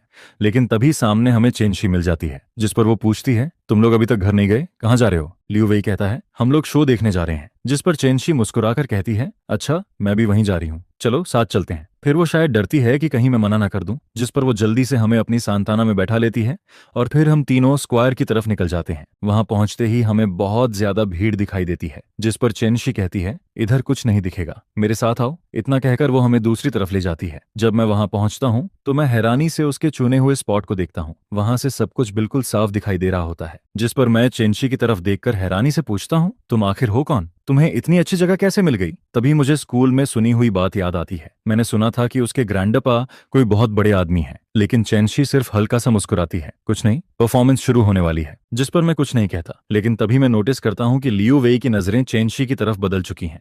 उसकी आंखों में कुछ अलग सा इमोशन दिखाई देता है। जिस पर मैं थोड़ा शॉक्ड होता हूं, लेकिन ज्यादा नहीं सोचता, क्योंकि तभी सामने परफॉर्मेंस शुरू हो जाती है। तोपों की आवाज गूंजने लगती है। सोल्जर्स के कदमों की आवाज पूरे मैदान में सुनाई देने लगती है। एक के बाद एक लाइन हमारे सामने से गुजरती है, जिस पर मैं सामने के सीन को देखकर पूरी तरह खो जाता हूँ। मेरे सामने न्यू डायनेस्टी की ताकत दिखाई दे रही होती है, लेकिन तभी मेरी नजर सामने खड़े एक सीधे ऊंचे फिगर पर जाकर रुक जाती है। जिस पर मैं अचानक शॉक हो जाता हूँ। मेरी आंखें बड़ी हो जाती हैं। वो सो चिंग होता है। मैं यकीन ही नहीं कर पाता कि वो कैपिटल तक आ गया और इस परफॉर्मेंस का हिस्सा भी बना हुआ है। जिस पर मेरा दिमाग पूरी तरह उलझ जाता है। तभी मेरे कानों में आवाज आती है, लिन्यू, लिन्यू। मैं अचानक होश में आता हूँ। जिस पर चेनशी मेरी तरफ देख रही होती है। तुम अभी क्या सोच रहे थे? मैं जल्दी से कहता हूँ, कुछ नहीं। लेकिन जैसे ही मैं सिर घुमाता हूँ, मैं देखता हूँ कि चेनशी मुझे ध्यान से देख रही है। उसने भी सु चिंग को देख लिया होता है, और वो तुरंत समझ जाती है कि मेरे एक्सप्रेशन में कुछ गड़बड़ है। जब वो फेंगियांग विलेज में थी, तभी से उसे लगता था कि मेरे और सुचिंग के बीच का रिश्ता थोड़ा अजीब है। जिस पर चेनशी हल्का सा भौहें सिकोड़ती है। उसके दिल में थोड़ा अनकंफर्टेबल फील होता है, लेकिन फिर भी वो कुछ नहीं कहती। परफॉर्मेंस खत्म होने के बाद हम तीनों वापस स्कूल लौटते हैं। जिस पर लियू वेई और मैं कार से उतरते हैं और डॉर्मेटरी की तरफ जाने लगते हैं। लेकिन तभी लियू वेई अचानक रुक जाता है। फिर वो मेरी तरफ देखकर कहता है, लिन्यू, मैंने डिसाइड कर लिया है। मैं उसकी तरफ देखता हूँ। क्या? वो गहरी सांस लेकर कहता है, मैं चेनशी को प्योर्स करना चाहता हूँ। यह सुनते ही मैं लगभग चिल्ला पड़ता हूँ। मैं शॉक्ड होकर उसकी तरफ देखता हूँ। क्या कहा तुमने? लियू वेई मेरी तरफ देखता है। लिन्यू, मुझे लगता है कि मैं उसे पसंद करने लगा हूँ। मैं अभी भी शॉक में खड़ा रहता हूँ, लेकिन इससे पहले कि मैं कुछ बोलूं, वो मेरा हाथ पकड़ लेता है और मुझे खींचकर डॉर्मेटरी में ले जाता है। फिर वो मुझे टेबल के सामने बैठा देता है और मेरे हाथ में पेन पकड़ा देता है। अगर तुम नहीं लिखोगे तो मैं खुद लिखूंगा, बाद में तुम बस देख लेना कि ठीक है या नहीं। जिस पर मैं मजबूरी में सिर हिला देता हूँ। लेकिन तभी डॉर्मेटरी का दरवाजा खटखटाता है। सामने वाले रूम का लड़का अंदर झांकता है और कहता है, 502 वाले लिन्यू कौन है? स्कूल गेट पर कोई तुम्हें ढूंढ रहा है। यह सुनकर मैं कुछ पल के लिए रुक जाता हूँ। मुझे समझ नहीं आता कि मुझे यहाँ कौन ढूंढने आएगा, लेकिन तभी अचानक मेरे दिमाग में एक फेमिलियर आवाज आती है। क्या वो इतनी जल्दी यहाँ तक पहुंच गया? मैं लियू वेई से एक बात कहता हूँ और फिर जल्दी से स्कूल गेट की तरफ चला जाता हूँ और दूर से ही मैं सुचिंग को खड़ा हुआ देख लेता हूँ। वो आर्मी यूनिफॉर्म पहने हुए होता है। वो चुपचाप वहीं खड़ा रहता है, लेकिन उसका चेहरा पहले से थोड़ा ज्यादा थका हुआ दिखाई देता है। उधर वो भी मुझे देख लेता है। मैंने सफेद शर्ट पहनी होती है। मैं पहले से ज्यादा साफ सुथरा और कॉन्फिडेंट दिखाई दे रहा होता हूँ। अब मैं वैसा नहीं लगता जैसा फेंगयांग विलेज में उसके पीछे पीछे घूमने वाला छोटा लिन्यू था, जो हर वक्त उसे दीदी कहता रहता था। जिस पर सुचिंग अपनी आंखें बंद करता है। उसके दिल में अचानक एक भारी सा एहसास होने लगता है। फिर वो धीरे से कहता है, लिन्यू चलो कहीं बैठते हैं, मुझे तुमसे कुछ बात करनी है। मैं कुछ सेकंड उसे देखता हूँ, फिर धीरे से सिर हिला देता हूँ। इसके बाद मैं उसे स्कूल के पास वाले एक छोटे पार्क में ले जाता हूँ। हम दोनों बेंच पर बैठ जाते हैं, लेकिन कुछ देर तक दोनों में से कोई कुछ नहीं कहता, जिस पर सुचिंग के दिमाग में पिछले कुछ दिनों की सारी बातें घूमने लगती हैं। जब से मैंने उसका फोन काटा था, तब से उसका दिल बेचैन था। उसके दिमाग में हर वक्त मैं ही था, लेकिन उसे खुद समझ नहीं आता था कि वो क्या करना चाहती है। वो सिर्फ मुझे देखना चाहती थी। फिर वो धीरे से मेरी तरफ देखती है, लेकिन उससे पहले कि वो कुछ कहे, उसके दिमाग में साउथ वेस्ट यूनिवर्सिटी की फ्रेशमैन मिलिट्री ट्रेनिंग की याद आ जाती है। उसे वहां चीफ इंस्ट्रक्टर बनाकर भेजा गया था और उस दौरान झांग हाओ हर वक्त उसके आसपास बना रहता था। पहले फेंगयांग विलेज में उसे कभी कुछ अजीब नहीं लगता था। आखिरकार झांग हाओ वही इंसान था जिससे सुचिंग ने खुद प्रॉमिस किया था। लेकिन झांग हाओ ने हर चीज को बहुत नेचुरली लेना शुरू कर दिया था, जिस पर पहली बार सुचिंग को उसके लिए एक स्ट्रॉन्ग डिस्कम्फर्ट फील होने लगता है और पहली बार उसके मन में ये ख्याल आता है कि वो उससे शादी नहीं करना चाहती। जिस पर इसके बाद वो जानबूझकर या कभी कभी बिना सोचे झांग हाओ से दूरी बनाने लगती है। तभी एक दिन झांग हाओ उससे कहता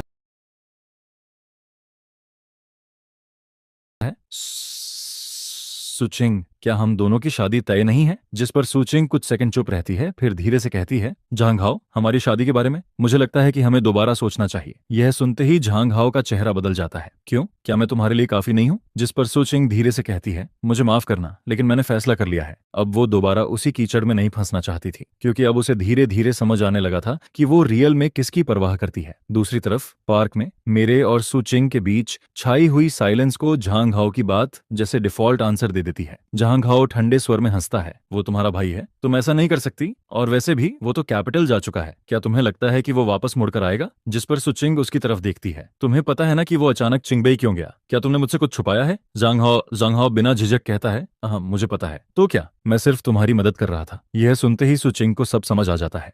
उसे पता चल जाता है कि मैं उससे अचानक दूर क्यों होने लगा था, और इसके पीछे झांग हाओ ही था। जिस पर उसकी आंखें ठंडी हो जाती हैं। वो धीरे से कहती है, तुमने आखिर उससे क्या कहा था? झांग हाओ कहता है, मैंने बस उसे बता दिया था कि उसने तुमसे जो कन्फेशन किया था उसके बारे में मुझे पता है। फिर वो आगे कहता है, लेकिन जिस चीज ने उसे पूरी तरह हार मानने पर मजबूर किया वो ये था कि तुम मेरे साथ ब्लाइंड डेट पर जा रही थी। उसे लगा कि तुम और मैं पहले से साथ हैं। यह सुनते ही सुचिंग वहीं खड़ी रह जाती है, जिस पर उसे अचानक सब याद आने लगता है। इसलिए मैंने उससे कन्फेशन करने के अगले ही दिन कैपिटल जाने का फैसला किया था, क्योंकि मैं नहीं चाहता था कि वो गिल्ट फील करे। और फिर जब वो चिंगबई आया तो मैंने उसकी हर बात को गलत समझ लिया और उसी ने मुझे उससे और दूर कर दिया। अब सुचिंग को पूरी सच्चाई समझ आ जाती है। उसे पता चल जाता है कि मैं उससे सच में प्यार करता था, और ये भी कि मैं पूरी बात जान चुका था। जिस पर वो सोचती है कि चाहे कुछ भी हो जाए वो मुझसे जरूर मिलेगी, वो मुझसे माफी मांगेगी, और जब तक मैं नाराज नहीं हूं तब तक शायद सब कुछ अभी भी ठीक हो सकता है। इसके बाद वो वापस आर्मी चली जाती है। फिर जब उसे पता चलता है कि उसे मिलिट्री परेड के लिए कैपिटल भेजा जा रहा है, तो वो इतनी खुश हो जाती है कि पूरी रात सो भी नहीं पाती। जिस पर वो तुरंत हाफ ईयर के लिए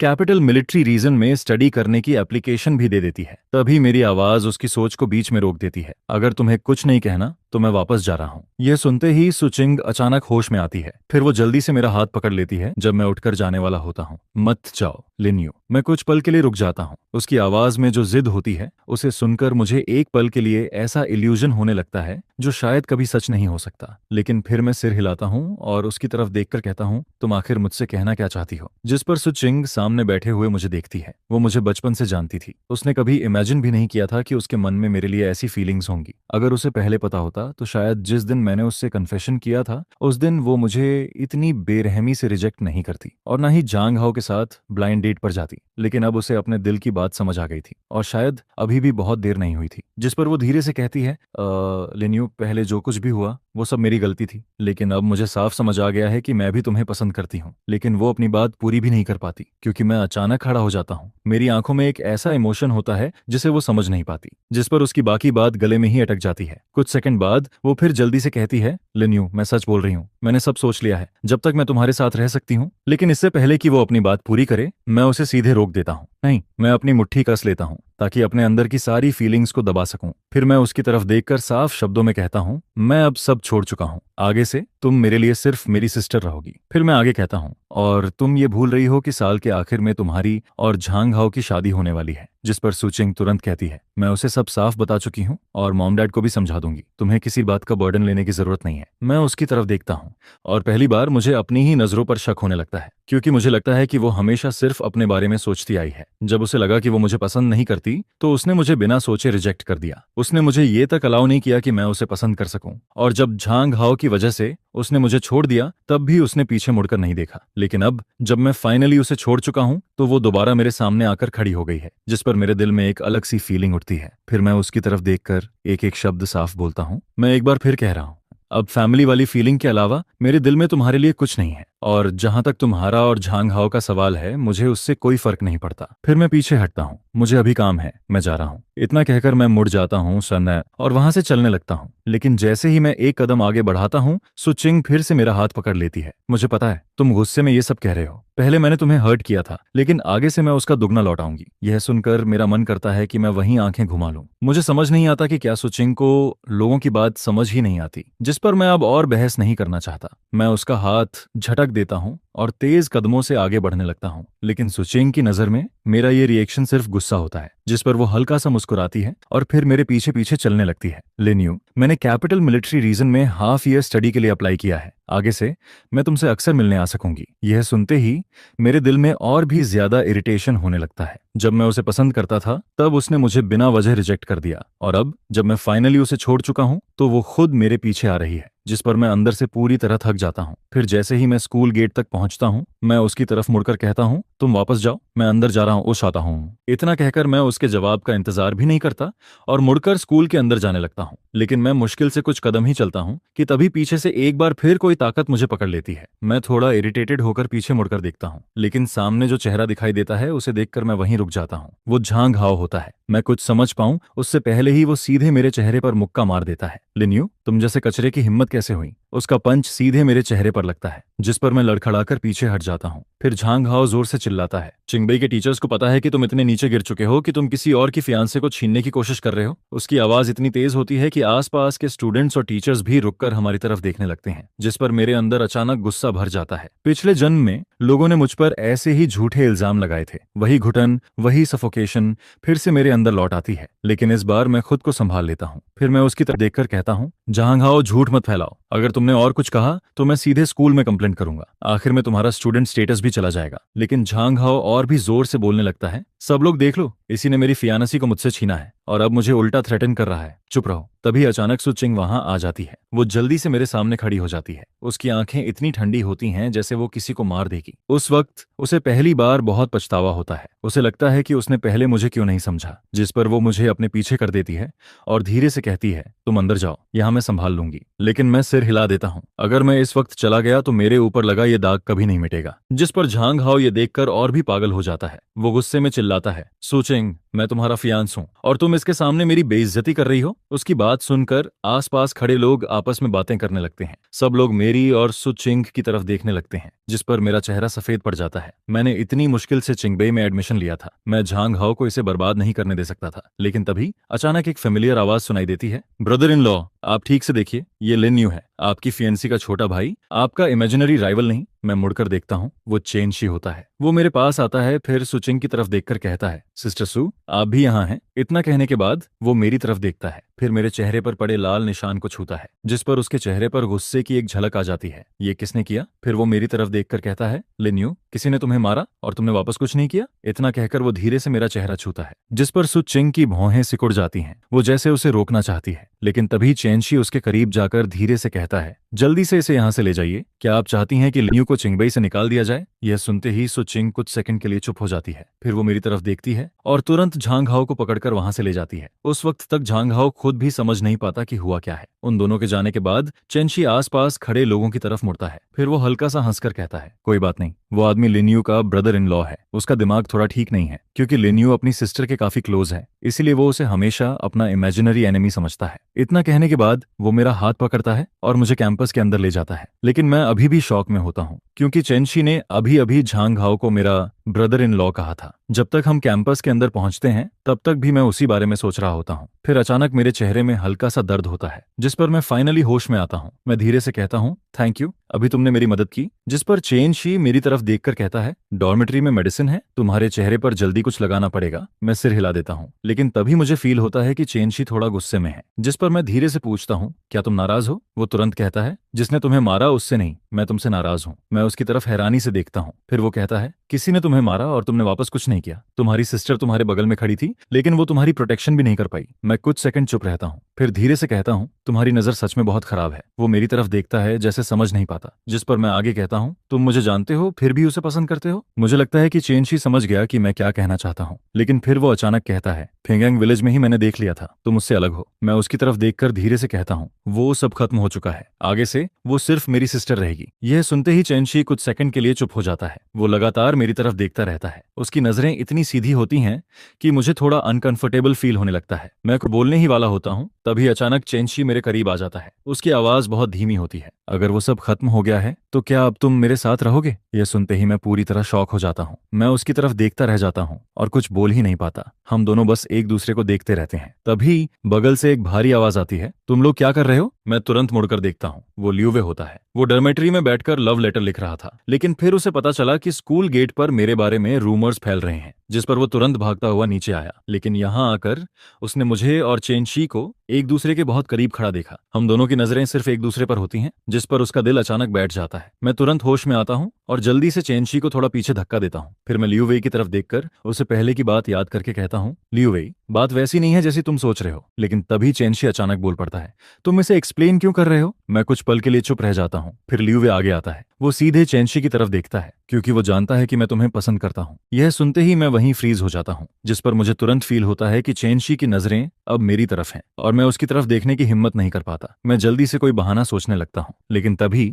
एक लड़का भागता हुआ आता है। लिन्यू, टीचर आपको बुला रहे हैं। मैं तुरंत कहता हूँ, ठीक है, मैं अभी आता हूँ। लेकिन तभी चेंशी कहता है, मैं भी चलूंगा। और लियू वेई भी तुरंत बोलता है, मैं भी। जिस पर आखिर में मैं अकेला ऑफिस के अंदर जाता हूँ और चेंशी और लियू वे बाहर मेरा वेट करने लगते हैं। बाहर लियू वेई अचानक चेंशी की तरफ देखकर पूछता है, क्या तुम सच में लिन्यू को पसंद करते हो? जिस पर चेंशी बिना झिझक सिर हिला देता है। लेकिन लियू वेई फिर धीरे से कहता है, लेकिन मैं देख सकता हूँ कि लिन्यू तुम्हें उस नजर से नहीं देखता। चेंशी उसकी तरफ देखकर कहता है, मुझे पता है, लेकिन अभी नहीं। इसका मतलब ये नहीं कि आगे भी नहीं। मुझे फ्यूचर पर भरोसा है। लियू वेई कुछ सेकंड चुप रहता है, फिर वो धीरे से कहता है, लेकिन तुम एक बड़े फैमिली से हो। अगर तुम सच में लिन्यू के साथ हुए तो क्या तुम्हारा फैमिली एक आम लड़के को एक्सेप्ट करेगा? यह सुनते ही चेंशी की आंखें हल्की सी बदल जाती हैं। फिर वो धीरे से कहता है, तो तुम मुझे सच में पसंद नहीं करते, तुम्हें सिर्फ मेरे पीछे खड़े फैमिली बैकग्राउंड से मतलब है। लियू वे कुछ सेकंड के लिए चुप हो जाता है। फिर वो धीरे से कहता है, सॉरी, मैं बस, जब तक मुझे पसंद है और जब तक सामने वाला एक काइंड मैन है, मेरी फैमिली कभी ऑब्जेक्शन नहीं करेगी। अगर मैं नहीं चाहती तो मैं मना भी कर सकती हूँ। अब नया जमाना है, ये पहले वाला फ्यूडल सोसाइटी नहीं रहा। जिस पर लियू वेइमेंग उसकी तरफ देखता है और उसकी आंखों में एक चमक सी दिखाई देती है,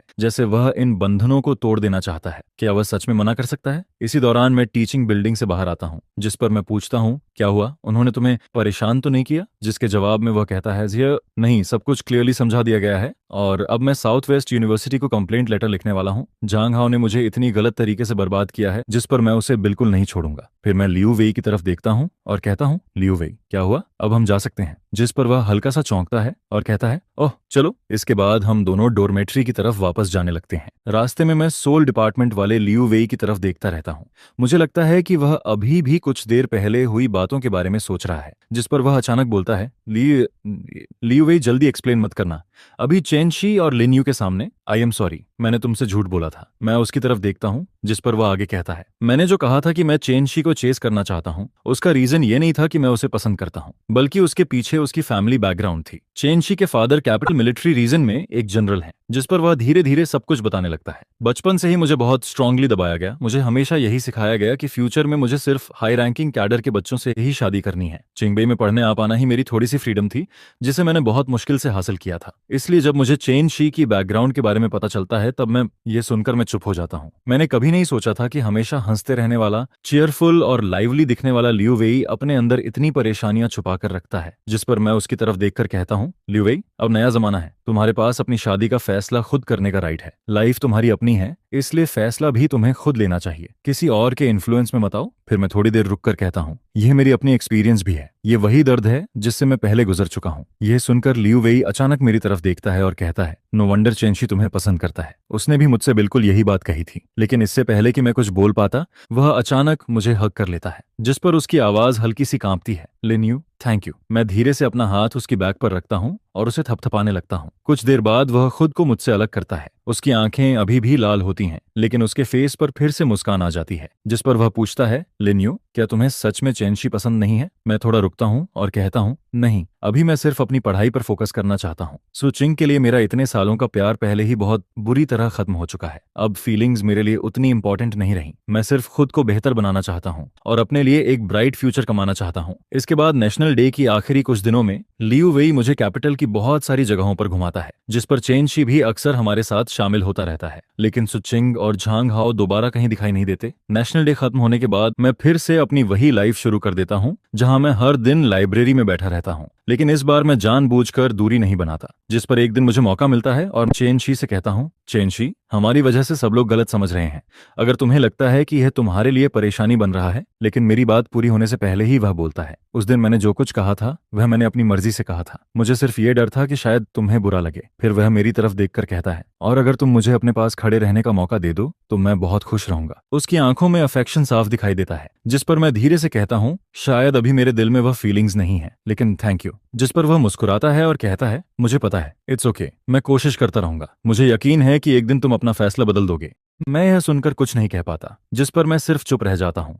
और इसके बाद हम दोनों पहले से कहीं ज्यादा अच्छे तरीके से साथ रहने लगते हैं। समय ऐसे ही पढ़ाई में तेजी से निकलता जाता है और करीब आधे महीने बाद जब मैं लाइब्रेरी जाने के रास्ते में होता हूँ, तभी मेरे डिपार्टमेंट का एक लड़का भागता हुआ मेरे पास आता है, जिस पर वह कहता है, जी लिन्यू, अभी गार्ड रूम में एक वुमन इन मिलिट्री यूनिफॉर्म तुम्हें ढूंढ रही थी। मैं यह सुनकर सिर हिलाता हूँ और बाहर की तरफ चल देता हूँ। मुझे लगता है कि शायद वह सुचिंग होगी, शायद झांगहाओ वाले मामले के बारे में कुछ फॉलोअप होगा। लेकिन जब मैं गेट पर पहुंचता हूं तो वहां सच में एक अजनबी फीमेल सोल्जर खड़ी होती है, जिस पर वह मुझे देखकर कहती है, हेलो, क्या आप लिन्यू हैं? मैं सिर हिलाता हूँ, हाँ। क्या आपको मुझसे मिलना था? जिस पर वह कहती है, कैप्टन सू ने मुझे भेजा है, वह आपको अपने साथ ले जाना चाहते हैं। मैं थोड़ा चौंक जाता हूँ और पूछता हूँ, वह खुद क्यों नहीं आए? जिस पर वह धीरे से कहती है, टीम सू अभी हॉस्पिटल में है। यह सुनते ही मैं घबरा जाता हूँ, क्या हुआ उन्हें? लेकिन वह सिर्फ इतना कहती है, पूरी बात टीम सू आपको खुद बताएंगे। क्या आपके पास अभी टाइम है? मैं थोड़ी देर सोचता हूँ। बाद में मेरी कोई क्लास नहीं होती, जिस पर मैं सिर हिला देता हूँ और रोड के किनारे खड़ी जीप में बैठ जाता हूँ। करीब 40 मिनट बाद हम एंडिंग हॉस्पिटल पहुंचते हैं। मैं वार्ड का दरवाजा खोलकर अंदर जाता हूँ, जिस पर मैं देखता हूँ कि सू चिंग बेड पर लेटा हुआ है और आंखें बंद करके आराम कर रहा है। दरवाजे की आवाज सुनकर वह आंखें खोलता है और जैसे ही वह मुझे देखता है, उसकी आंखों में खुशी की एक हल्की सी चमक दिखाई देती है। मैं जल्दी से उसके पास जाता हूँ और उसे सहारा देता हूँ, जिस पर मेरी नजर उसकी बैक के वंड पर पड़ती है। ऐसा लगता है जैसे उसे किसी चीज से बुरी तरह मारा गया हो। मैं घबराकर पूछता हूँ, सुचिंग, तुम्हारी इंजरी? लेकिन मेरी बात पूरी होने से पहले ही वह मेरा हाथ पकड़ लेता है, जिस पर वह धीरे से कहता है, लिन्यू, अब हमारे साथ रहने से कोई हमें नहीं रोकेगा। क्या तुम मुझे एक और चांस दोगे? यह सुनते ही मैं पूरी तरह शॉक्ड रह जाता हूँ। फिर वह आगे कहता है, मैंने झांगहाओ से एंगेजमेंट तोड़ दी है और मैंने अपने पेरेंट्स को भी सब कुछ साफ साफ बता दिया है। अब वे हमारे खिलाफ नहीं हैं। मैं उसकी तरफ देखकर हैरानी से कहता हूँ, तुमने अपने पेरेंट्स को हमारे बारे में बता दिया? जिस पर वह धीरे से सिर हिलाता है और कहता है, मुझे पता है कि मेरे पहले वाले रिजेक्शन की वजह से तुम्हारे दिल में एक गांठ है, इसलिए मैंने सब कॉन्सिक्वेंसेस खुद ले लिए। मैं सिर्फ ये चाहता हूँ कि तुम मुझे माफ कर दो। फिर वह मेरा हाथ और कसकर पकड़ता है, जिस पर उसकी आवाज भर्रा जाती है, लिन्यू,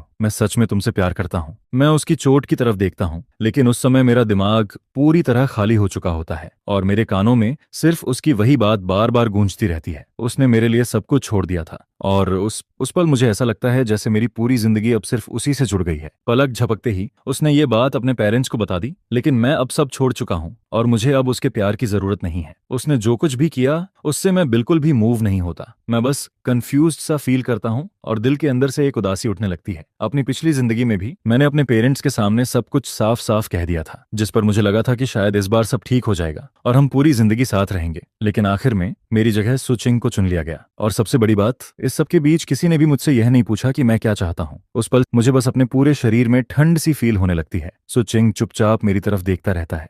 उसके दिल की खुशी धीरे धीरे बेचैनी में बदलने लगती है, जिस पर वह कहता है, लिन्यू, क्या तुम खुश नहीं हो? मैंने फ्यूचर के लिए उनसे सब कुछ कह दिया। मैं उसकी तरफ देखता हूँ और कहता हूँ, उन्होंने मुझे एक बार भी कॉल नहीं किया। जिस पर सुचिंग मुझे पूरी बात बताने लगता है। वह बताता है कि उस दिन वह झांग हाओ को चिंगबई से लेकर गया था और उसे सीधे साउथ वेस्ट यूनिवर्सिटी वापस भेज दिया था। इसी बीच मेरी कंप्लेंट लेटर भी स्कूल पहुंच गई थी, जिसकी जांच होने के बाद झांग हाओ को स्कूल से निकाल दिया गया और यह बात फेंगयांग विलेज में भी फैल गई, जिस पर सारी सच्चाई सबके सामने आ जाती है। झांग हाओ पूरी तरह टूट जाता है और सबके सामने सुचिंग से कहता है, सुचिंग, क्या तुम सच में कह सकते हो कि तुम्हारे मन में कोई सेल्फिशनेस नहीं थी? तुमने मुझे बस एक तरीका बनाया। फिर वह गुस्से में कहता है, तुम बस अपने और लिन्यू के बीच की शर्मनाक बात को छुपाना चाहते थे। असली शुरुआत किसने की थी ये तुम अच्छी तरह जानते हो। जिस पर सुचिंग ठंडे चेहरे से कहता है, मेरे और लिन्यू के बीच जो भी है वह हमारे लिन्यू फैमिली का मामला है, उसका तुमसे कोई लेना देना नहीं है। फिर वह आगे कहता है, और अगर तुम इतनी हिम्मत से बोल रहे हो तो क्या तुम खुद एडमिट कर सकते हो साउथ वेस्ट यूनिवर्सिटी में तुम्हारा अपनी सीनियर सिस्टर के साथ क्या था, उस बारे में भी बात करें। यह सुनकर झांग हाओ उसके वार्निंग वाले एक्सप्रेशन को देखता रह जाता है, लेकिन सुचिंग की तरफ से काफी देर तक कोई जवाब नहीं आता।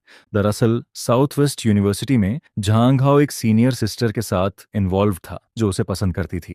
यहां तक कि कैपिटल आने का टिकट भी उसी सीनियर सिस्टर ने दिया था। लेकिन ज्यादा दिन नहीं बीतते और उसे वापस उसकी ग्रैंडमदर के घर भेज दिया गया। इसके बाद झांग हाओ का मामला खत्म होने पर सुचिंग अपने मॉम और डैड के सामने सब कुछ साफ कर देता है। वह कहता है, मॉम डैड, मुझे आपसे कुछ कहना है। शायद आपके लिए इसे एक्सेप्ट करना मुश्किल होगा, लेकिन यह सच है। जिस पर उसके पेरेंट्स उससे पूछते हैं, क्या बात है, साफ साफ बोलो। फिर सुचिंग धीरे से कहता है, mom dad, I am sorry. लिन्यू के लिए मेरे दिल में सिर्फ फैमिली वाली फीलिंग्स नहीं है। उसकी यह बात जैसे आसमान से बिजली गिरने जैसी थी, जिस पर उसके पेरेंट्स पूरी तरह शॉक हो जाते हैं। इसके बाद सुचिंग को इतना मारा गया कि वह ठीक से खड़ा भी नहीं हो पाता। फिर उसे एक दिन और एक रात तक घुटनों के बल बैठाकर रखा गया, लेकिन आखिर में उन्होंने कुछ नहीं कहा, बस उसे उठ जाने दिया। सुचिंग समझ जाता है कि भले ही उन्होंने इस रिश्ते को एक्सेप्ट नहीं किया, लेकिन अब वे उसे रोकना भी नहीं चाहते। फिर वह मेरी तरफ देखता है और कहता है, सिस्टर, मैं तुम्हें भी एक स्टोरी सुनाना चाहता हूँ। जिस पर उसकी आंखों में थोड़ा कंफ्यूजन दिखाई देता है। उसे लगता था कि झांग हाओ का मामला खत्म करके और अपने पेरेंट्स को मना लेने के बाद मेरे दिल में कोई रुकावट नहीं बचेगी और मैं खुशी खुशी उसके साथ वापस आ जाऊंगा। लेकिन शुरू से आखिर तक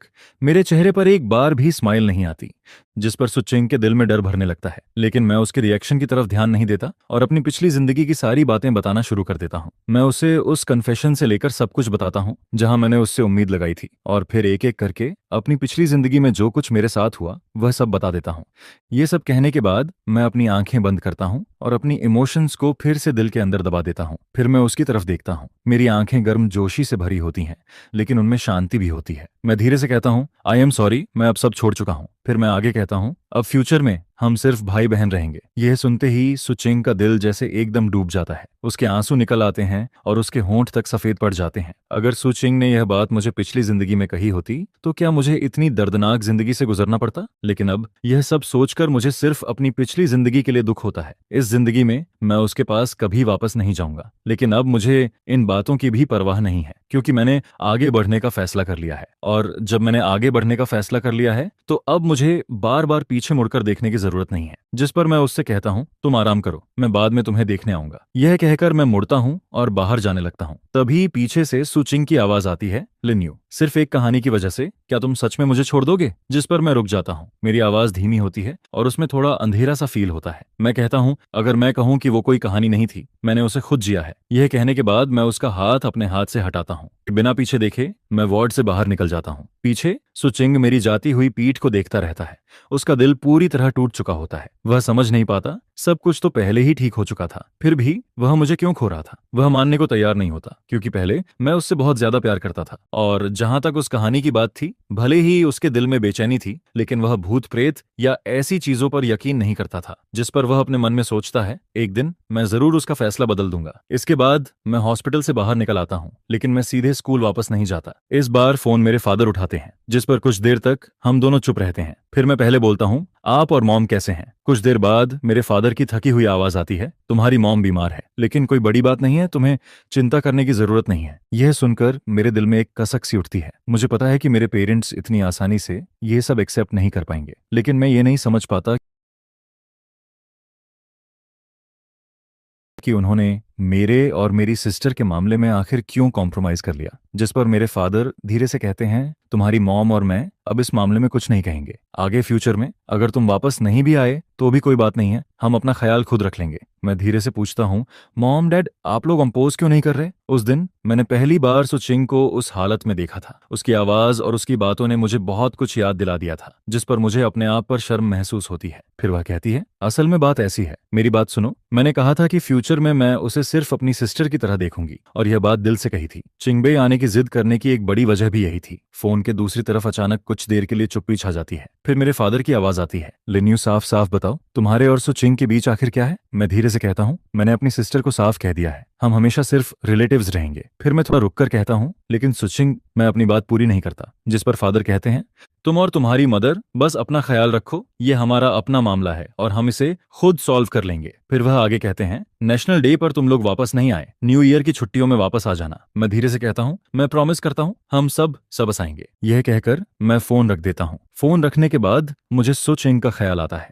मैं बस यही उम्मीद करता हूँ कि वह कोई बेवकूफ़ी न करे। वैसे भी अब मैं नहीं चाहता कि मेरे पेरेंट्स मेरी वजह से और परेशान हों। जब मैं स्कूल वापस पहुंचता हूं तब रात काफी हो चुकी होती है। मैं डॉर्मेटरी के नीचे पहुंचता हूं, तभी मुझे चैनशी नीचे इधर उधर चलते हुए दिखाई देती है। वह मुझे देखते ही जल्दी से मेरे पास आती है और कहती है, चैनशी तुम कहाँ चले गए थे? तुम्हें पता है मैं पूरी दोपहर तुम्हारी वजह से परेशान थी। मैं थोड़ा रुककर कहता हूँ, सॉरी, मुझे अचानक जल्दी में जाना पड़ा था, मैं हॉस्पिटल गया था। यह सुनकर वह चौंक जाती है।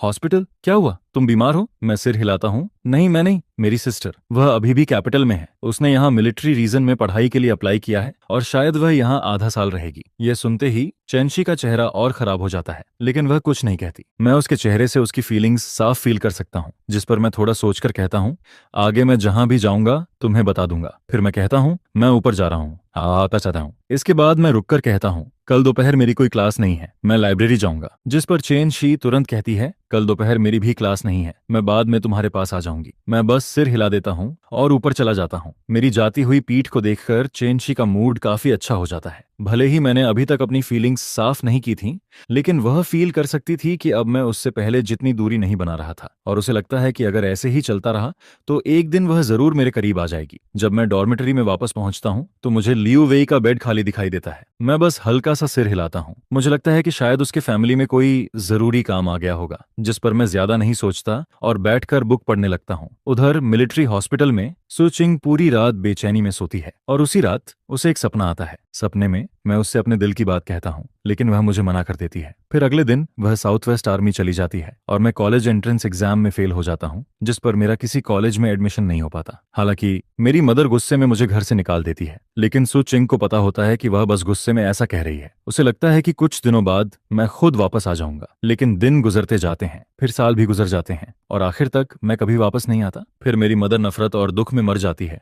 और सुचिंग भी अंतहीन इंतजार के बीच अपने दिल की बात समझ पाती है, लेकिन वह लड़का जो बचपन से उसके साथ बड़ा हुआ था कभी वापस नहीं आता। यह सपना इतना रियल लगता है कि सुचिंग डरकर उठ बैठती है। उसके पूरे शरीर में ठंडक और डर फैल जाता है। वह तेज तेज सांस लेने लगती है और सपने के वो सारे सीन बार बार उसके दिमाग में घूमने लगते हैं। उसे सब कुछ इतना रियल फील होता है जैसे उसने सच में खुद यह सब जिया हो। तभी उसे दिन में मेरी कही हुई बात याद आती है और उसे एहसास होता है कि उसका सपना मेरी कहानी से बिल्कुल मिलता है। फिर अचानक मेरे वो शब्द उसके दिमाग में गूंजते हैं, अगर मैं कहूँ ये कोई कहानी नहीं है, ये सब मैंने खुद जिया है। यह याद आते ही सुचिंग की आंखों में तूफान सा भर जाता है, जिस पर वह सोचने लगती है, क्या इसलिए कन्फेशन वाले अगले ही दिन उसने मुझसे माफी मांग ली थी ताकि मैं ऑकवर्ड फील न करूं। क्या इसलिए उसने मेरी तरफ से किए गए सवाल, ताने और ह्यूमिलिएशन चुपचाप सह लिए थे? क्या इसलिए उसने सबसे पास वाले साउथ वेस्ट यूनिवर्सिटी को छोड़ दिया था? जितना ज्यादा वह सोचती है उसका सिर उतना ही ज्यादा दर्द करने लगता है। फिर अचानक कुछ ऐसी यादें जो उसकी नहीं थीं उसके दिमाग में जोर जोर से आने लगती हैं। काफी देर बाद उसका सिर दर्द धीरे धीरे रुकता है और उसके दिमाग की सारी यादें पहले से ज्यादा साफ हो जाती हैं। दो जिंदगी की यादें एक साथ उसके सामने होती हैं और जैसे जैसे पिछली जिंदगी की बातें साफ होती जाती हैं, सुचिंग का दिल उतना ही ज्यादा टूटता जाता है। अब उसे समझ आता है कि कॉलेज एंट्रेंस एग्जाम वाले दिन से ही मैं उससे दूरी क्यों बनाने लगा था। अब उसे समझ आता है कि जब उसने अपने दिल की बात कही तब भी मेरे चेहरे पर कोई फीलिंग क्यों नहीं थी, और फिर मैंने उसे रिजेक्ट क्यों कर दिया था। अपनी पिछली जिंदगी में मैं आखिर तक उससे प्यार करता रहा था और आखिर में मेरी मौत भी उसी की वजह से हुई थी। इतना ही नहीं, जब उसे खुद सारी सच्चाई पता चली तब भी वह जानती थी कि हमारे बीच अब कोई रास्ता नहीं बचा था। यह सब सोचकर सुचिंग को लगता है जैसे किसी ने उसके दिल में चाकू घोंप दिया हो। वह खिड़की के बाहर चांदनी को देखती रहती है और पूरी रात उसे बिल्कुल भी नींद नहीं आती। अगले दिन मैं अपने रूममेट्स के साथ क्लास में जाता हूँ, लेकिन मैं लियू वेई का इंतजार करता रहता हूँ और वह नहीं आती। स्कूल शुरू होने के बाद से उसने एक भी क्लास मिस नहीं की थी, जिस पर मैं क्लास खत्म होने के बाद डॉर्मेट्री वापस जाकर देखता हूँ, लेकिन वह वहां भी नहीं होती। मेरे दिल में अचानक एक बुरा एहसास फैलने लगता है। फिर मैं लाइब्रेरी में बैठता हूँ, लेकिन मेरा ध्यान बिल्कुल नहीं लगता। मैं काफी देर से बुक खोले बैठा रहता हूँ, लेकिन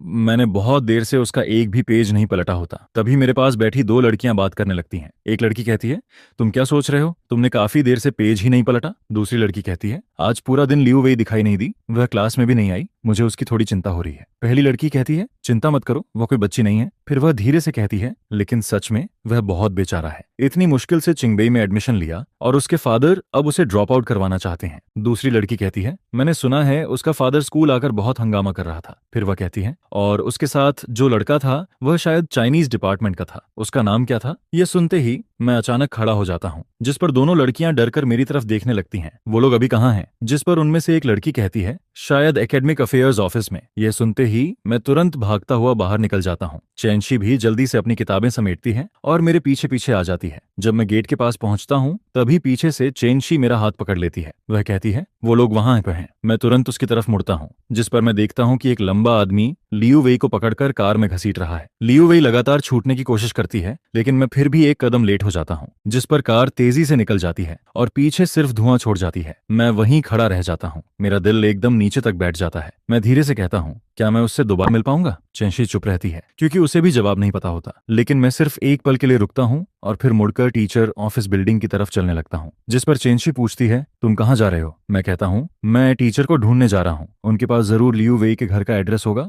वह मेरी तरफ देखती है, तुम उसके घर जाओगे? फिर वह खुद ही कहती है, छोड़ो, मैं भी तुम्हारे साथ चलती हूँ। मैं उसकी तरफ देखकर कहता हूँ, थैंक यू। इसके बाद हम दोनों टीचर से एड्रेस लेते हैं और तुरंत वहां के लिए निकल जाते हैं। कुछ देर बाद हम एक कोर्टयार्ड के सामने खड़े होते हैं। मैं गहरी सांस लेता हूँ और डोर नॉक करता हूँ। दरवाजा खोलने वाली एक मिडिल एज्ड वुमन होती है, जिसका चेहरा थोड़ा बहुत लियू वेई जैसा लगता है। मैं कहता हूँ, हेलो, मेरा नाम लिन्यू है, मैं लियू वेई का क्लासमेट हूँ, क्या आप उसकी मदर हैं? वो धीरे से सिर हिलाती है, लेकिन हमें थोड़ा गार्ड होकर देखती है, जिस पर मैं हल्की सी स्माइल के साथ कहता हूँ, आंटी, मैंने सुना। लेकिन मेरी बात पूरी होने से पहले ही अंदर से लियू वेई की आवाज आती है। वह जोर से चिल्लाती है, अगर आप मुझे मारना चाहते हैं तो मार दीजिए, लेकिन मैं स्कूल जरूर जाऊंगी और मैं इस घर से भी निकल जाऊंगी जहां मैं हर दिन घुटती हूँ। मैं और चैनशी एक दूसरे की तरफ देखते हैं और फिर बिना कुछ सोचे अंदर की तरफ भागते हैं। अंदर जाते ही हमें लियू वेई की मदर रोते हुए दिखाई देती है। वह कह रही होती है, उसे मत मारो, वह हमारा इकलौता बेटा है, तुम मेरी जान ले लोगे। जिस पर मैं सीधे अंदर वाले कमरे में भागता हूँ और वहां मैं देखता हूँ कि एक मिडिल एज्ड आदमी हाथ में बेंत लेकर लियू वेई को मारने जा रहा होता है। मैं बिना सोचे समझे उसके सामने आ जाता हूँ और लियू वेई के आगे खड़ा हो जाता हूँ। वह आदमी शायद अपनी वाइफ को समझकर हाथ रोक लेता है, लेकिन जब वह मुझे देखता है तो उसका चेहरा सख्त हो जाता है। वह भौहें चढ़ाकर कहता है, तुम कौन हो और मेरे घर में क्या कर रहे हो? लियू वे शॉकर्ड होकर मेरी तरफ देखती है। लिन्यू, तुम यहाँ क्यों आए? मैं उसकी तरफ देखता हूँ, फिर उसके फादर से कहता हूँ, अंकल, मेरा नाम लिन्यू है, मैं लियू वेई का क्लासमेट हूँ। लेकिन वह गुस्से में कहते हैं, अब लियू वे आगे नहीं पढ़ेगी, इसलिए उसका कोई क्लासमेट भी नहीं है, तुम लोग यहाँ से चले जाओ और दोबारा मत आना। मैं उनकी तरफ देखता हूँ और धीरे से पूछता हूँ, अंकल,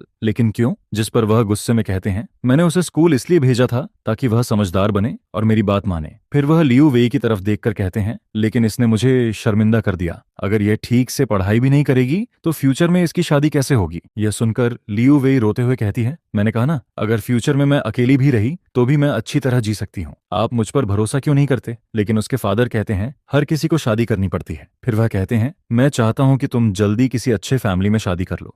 ये सब तुम्हारे भले के लिए है। मैं उनकी बात सुनता हूँ और समझ जाता हूँ कि लियू वेई के फादर अपनी बेटी से प्यार तो करते हैं, लेकिन उनकी सोच अभी भी पुराने जमाने में अटकी हुई है। जिस पर मैं उनकी तरफ देखकर हल्की स्माइल के साथ कहता हूँ, अंकल, मुझे पता है कि आप लियू वेई से बहुत प्यार करते हैं। आप बस चाहते हैं कि उसका फ्यूचर सेफ हो और वह जल्दी अपना घर बसा ले। फिर मैं धीरे से कहता हूँ, लेकिन क्या जरूरी है कि वह सिर्फ किसी बड़े फैमिली में शादी करके ही खुश रह सकती है? अगर शादी के बाद सामने वाला लियू वेई के साथ अच्छा बिहेव न करे तो क्या होगा? यह सुनकर वह तुरंत कहते हैं, मेरी बेटी को कोई तकलीफ देगा? ऐसा कौन कर सकता है? मैं धीरे से कहता हूँ, कुछ छोटें ऐसी होती हैं जो बाहर से दिखाई नहीं देती। फिर मैं उनकी तरफ देखकर कहता हूँ, शादी करके किसी पर डिपेंड रहने से बेहतर है कि इंसान खुद अपने पैरों पर खड़ा हो और अपनी जिंदगी खुद कंट्रोल करे। क्या यह ज्यादा अच्छा नहीं है? कमरे में अचानक चुप्पी छा जाती है। लियू वेई के फादर मुझे सोचते हुए देखते हैं। उनकी आंखों में कुछ बदलता हुआ दिखाई देता है। जिस पर मैं आगे कहता हूँ, अंकल, लियू वेई को स्कूल से निकालने की कोई जरूरत नहीं है। आप उसे पढ़ाई कंटिन्यू करने दीजिए, फिर बाद में देख लीजिए कि वह कैसा करती है। अगर वह यह साबित कर दे कि वह बिना किसी के सहारे भी अच्छी जिंदगी जी सकती है तो फिर शादी करनी है या नहीं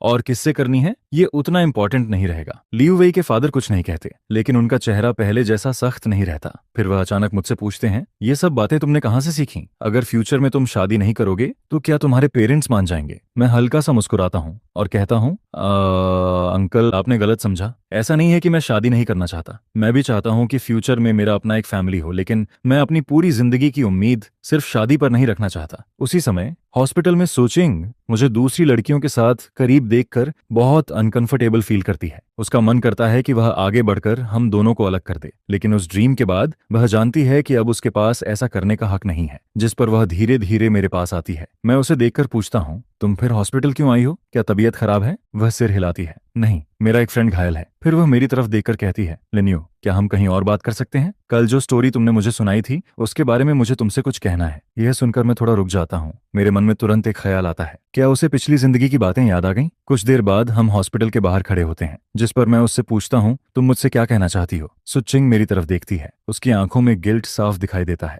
फिर वह धीरे से कहती है, लिन्यू, आई एम सॉरी। पिछली जिंदगी में जो कुछ भी हुआ मुझे सब याद आ गया है। मेरी वजह से तुम्हारी जिंदगी खराब हुई, उसके लिए मैं सच में माफी चाहती हूँ। यह सुनते ही मेरी आंखें तुरंत लाल हो जाती हैं, जैसे पिछली जिंदगी के सारे दुख, सारी शिकायतें और सारी तकलीफें एक साथ वापस आ गई हों। शायद मैं बहुत समय से इसी पल का इंतजार कर रहा था। सुचिंग मुझे लाल आंखों से देखती है। वह खुद भी थोड़ी घबराई हुई होती है। फिर वह कहती है, लिन्यू, प्लीज मत रो, ये सब मेरी गलती थी, मैं गलत थी, क्या तुम मुझे माफ कर सकते हो? फिर वह धीरे से कहती है, मैं जानती हूँ कि पिछली जिंदगी के बाद हमारे बीच अब कुछ भी नहीं हो सकता, लेकिन फ्यूचर में क्या तुम मुझसे दूर मत होना? मैं हमेशा तुम्हारी सिस्टर बनकर रह सकती हूँ, क्या ये ठीक है? मैं उसकी गर्म आंखों की तरफ देखता हूँ। एक पल के लिए मुझे लगता है जैसे मेरी पुरानी वाली सिस्टर वापस आ गई हो। जिस पर मैं हल्का सा मुस्कुराता हूँ और कहता हूँ, तुम हमेशा मेरी सिस्टर रहोगी। यह सुनते ही सुचिंग हल्का सा मुस्कुराती है, लेकिन उसके दिल के अंदर एक अंतहीन दर्द हमेशा के लिए रह जाता है। वो अपना हाथ उठाता है और पहले की तरह बहुत ध्यान से मेरे बालों को छूता है, जिस पर मैं उसे मना नहीं करती और मेरे दिल में पिछली लाइफ को लेकर जो रिसेंटमेंट होता है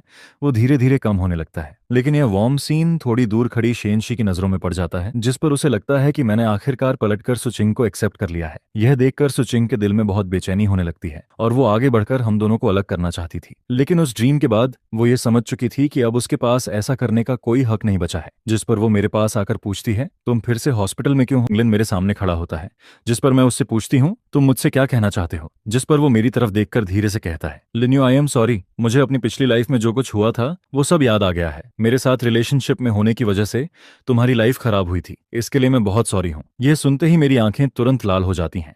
ऐसा लगता है जैसे पिछली लाइफ में जो भी शिकायतें, दर्द और दुख मैंने सहा था वो सब इसी पल का इंतजार कर रहे थे। सुचिंग मुझे लाल आंखों से देखती है। वो खुद भी थोड़ा घबरा जाती है और समझ नहीं पाती कि क्या करे, जिस पर वो जल्दी से कहती है, लिन्यू, प्लीज मत रो, ये सब मेरी गलती थी, मेरी सिस्टर की गलती थी, क्या तुम मुझे माफ कर सकती हो? उसे खुद को सिस्टर कहते सुनकर मेरे दिल में अचानक से एक अजीब सी खुशी होने लगती है, जिस पर मैं धीरे से कहती हूँ, लिन्यू, अब जब तुम्हें पिछली लाइफ की सारी बातें पता चल गई हैं तो तुम भी जानती हो कि अब हमारे बीच कुछ नहीं हो सकता, लेकिन फ्यूचर में मुझसे दूर मत होना। तुम हमेशा मेरी सिस्टर बनकर रह सकती हो, क्या ये ठीक है? मेरी बात सुनकर सुचिंग मेरी तरफ देखती रह जाती है। उसकी आंखों में वही पुरानी वार्मथ दिखाई देती है। एक पल के लिए ऐसा लगता है जैसे मेरी पुरानी सिस्टर वापस आ गई है, जिस पर मैं मुस्कुराते हुए कहती हूँ, तुम हमेशा मेरी सिस्टर रहोगी। यह सुनकर सुचिंग हल्का सा मुस्कुराती है, लेकिन उसके दिल में एक बहुत गहरी कड़वाहट अब भी बनी रहती है। फिर वो अपना हाथ उठाती है और पहले की तरह बहुत धीरे से मेरे बालों को छूती है, जिस पर मैं उसे फिर से मना नहीं करती, और मेरे दिल में पिछली लाइफ को लेकर जो गुस्सा था वो धीरे धीरे शांत होने लगता है। ऐसा लगता है जैसे अब सब खत्म हो गया है और आगे फ्यूचर पहले से बेहतर होने वाला है। लेकिन यह वार्म सीन फिर से थोड़ी दूर खड़ी शेनशी देख लेती है, जिस पर उसे और भी ज्यादा यकीन हो जाता है कि मैंने सुचिंग को एक्सेप्ट कर लिया है। हमारे चेहरों पर मुस्कान देखकर वो बहुत डिसअपॉइंटेड हो जाती है। इसके बाद उसके दिल में फिर से गुस्सा आने लगता है। वो खुद पर नाराज होती है कि उसने अभी तक हार नहीं मानी,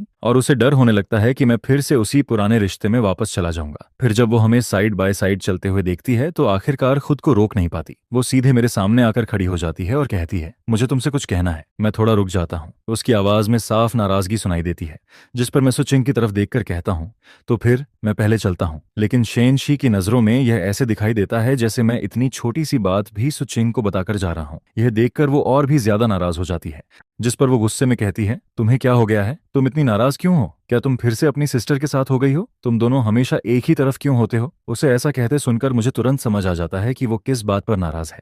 मेरे दिल का एक सॉफ्ट हिस्सा जैसे अचानक से छू जाता है, जिस पर मैं अपनी आईब्रो उठाकर कहता हूँ, तो तुम इस वजह से नाराज हो? वो मेरी तरफ देखकर कहती है, और किस वजह से? डोर पर तुम दोनों क्या बात कर रहे थे? क्या तुम सब भूल गए हो? क्या तुम मेरी तरफ देख भी नहीं सकते? तुम बार बार वही गलती क्यों करना चाहते हो?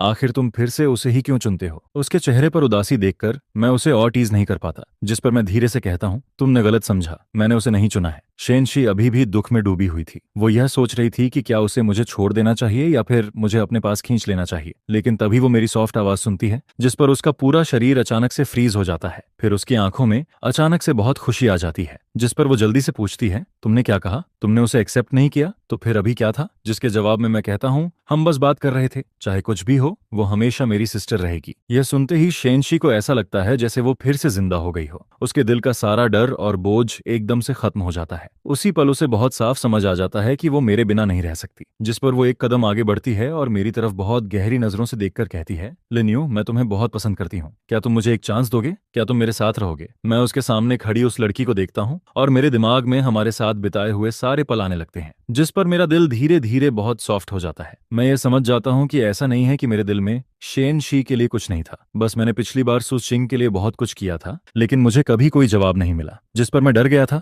लेकिन अब मैं सब कुछ पीछे छोड़ चुका हूँ और अब मेरे सामने एक ऐसी लड़की खड़ी है जो सच में मुझे चाहती है। शायद मुझे इस फेट को पकड़ लेना चाहिए। जिस पर मैं धीरे से उसके कान को छूता हूँ और आखिरकार हल्के से सिर हिलाता हूँ। यह देखकर शेनशी की आंखें बड़ी हो जाती हैं, जिस पर वो जल्दी से पूछती है, लिन्यू, क्या तुमने सच में हाँ कह दिया? मैं उसकी नजरों में देखता हूँ और फिर धीरे से सिर हिलाता हूँ। यह देखकर शेनशी बहुत एक्साइटेड हो जाती है। फिर वो धीरे से अपना हाथ आगे बढ़ाती है और मेरे बगल में लटक रहे हाथ को पकड़ने की कोशिश करती है। जब मेरा हाथ पूरी तरह उसकी हथेली में आ जाता है तो उसके दिल में एक अजीब सी सेटिस्फैक्शन भर जाती है, जिस पर वो मुस्कुराकर कहती है, लिन्यू, मैं फ्यूचर में तुम्हारा बहुत अच्छे से ख्याल रखूंगी। इसके बाद हम दोनों वापस क्लिनिक के बाहर आ जाते हैं। तभी उसी समय लियू वेई वहां से बाहर निकलता है, जिस पर वो पूछता है, क्या हुआ? सब ठीक है? कोई सीरियस बात तो नहीं है? मैं सिर हिलाकर कहता हूँ, नहीं, कुछ नहीं। इसके बाद हम तीनों साथ में हॉस्पिटल से बाहर निकलने लगते हैं। फिर जैसे ही मैं कार में बैठने वाला होता हूँ, लियू वेई हमेशा की तरह मेरे लिए बैक सीट में जगह छोड़ देता है। लेकिन इस बार शेनशी उससे पहले को ड्राइवर वाली सीट का डोर खोल देती है। यह देखकर लियू वेई एक पल के लिए रुक जाता है। फिर वो हम दोनों को बार बार देखकर कहता है, तुम दोनों को क्या हुआ है? आखिर चल क्या रहा है? जिस पर शेनशी अपनी आईब्रो उठाकर मुस्कुराती है और कहती है, जो तुम सोच रहे हो वही। लियू वेई यह सुनकर पूरी तरह शॉक हो जाता है। फिर वो जल्दी से कहता है, रुको, तुमने उसकी कन्फेशन एक्सेप्ट कर ली? जिस पर मैं उसे देखकर हल्का सा मुस्कुरा देता हूँ, क्योंकि इस बार मैं यह बात छुपाना नहीं चाहता था। थोड़ा सा ऑकवर्ड तो था, लेकिन जब लियू वेई ने बात खोल ही दी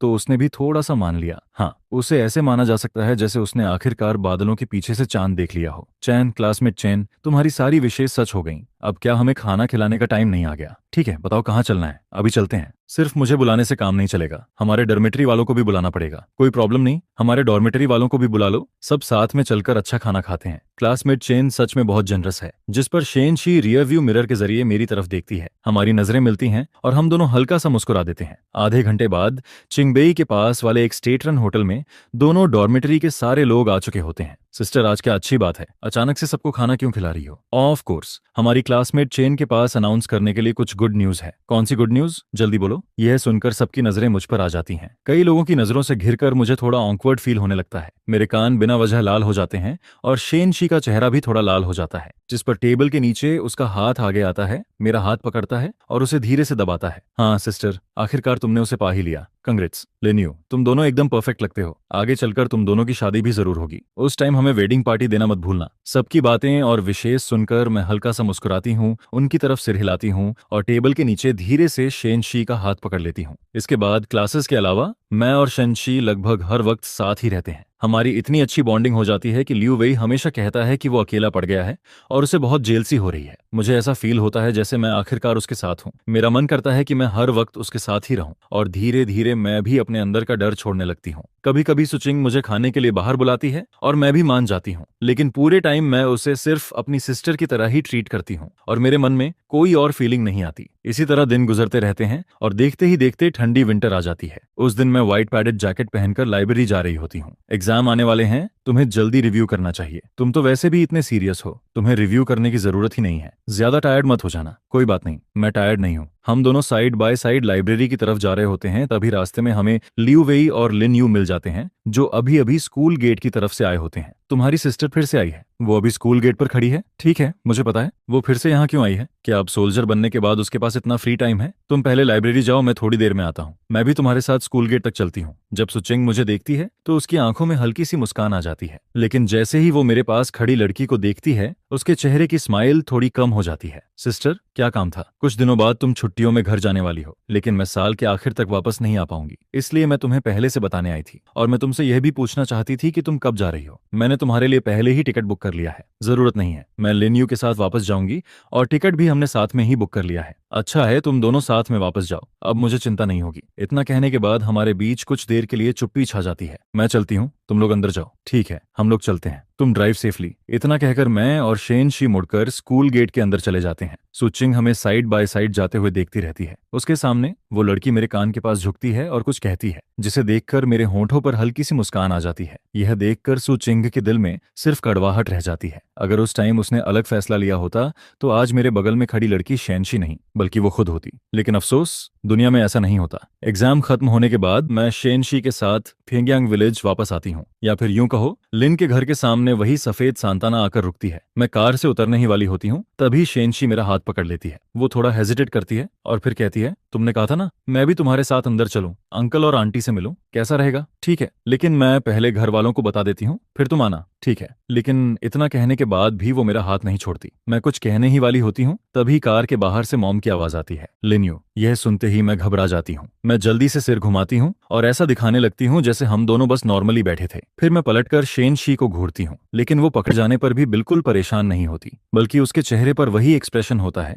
जैसा वो चाहती थी। जिस पर हम दोनों जल्दी से कार से नीचे उतर जाते हैं। मॉम, डैड, मैं आ गई। अंकल, आंटी, नमस्ते, मेरा नाम शेनशी है। मॉम की नजर हम दोनों पर पड़ती है। उनका एक्सप्रेशन थोड़ा अजीब हो जाता है। फिर वो शेनशी से कहती हैं, मुझे पता है तुम लिन्यू की क्लासमेट हो, उसे सेफली वापस लाने के लिए थैंक यू। बहुत ठंड है, अब तुम जल्दी से घर चली जाओ। शेनशी ने नहीं सोचा था कि उन्हें सीधे ऐसे वापस भेज दिया जाएगा, जिस पर वो थोड़ा कंफ्यूज्ड हो जाती है। मैं भी कुछ सेकंड्स के लिए समझ नहीं पाती, लेकिन फिर तुरंत रिएक्ट करती हूँ। घर के अंदर आते ही मॉम और डैड मुझसे शेनशी के बारे में पूछने लगते हैं। तुम और वो शेनशी, क्या तुम दोनों? मुझे पता था कि अब मैं यह बात छुपा नहीं सकती, इसलिए मैं धीरे से सिर हिला देती हूँ। सुचिंग, उसकी सिस्टर को भी अब पता है और अब हमारे रिलेशन अच्छे हैं। मॉम, डैड, आपको अब आगे किसी बात की चिंता करने की जरूरत नहीं है। यह सुनकर दोनों थोड़ा राहत की सांस लेते हैं और देखते ही देखते शाम हो जाती है। जिस पर मॉम अचानक पूछती हैं, सुचिंग ने नहीं कहा था कि वो आज वापस आने वाली है? अब तो दोपहर भी हो चुकी है, अभी तक वो वापस क्यों नहीं आई? मॉम, आप टेंशन मत लो, सिस्टर ने कहा था कि वो वापस आएगी। तभी बाहर से मॉम की आवाज आती है, सिस्टर वापस आ गई।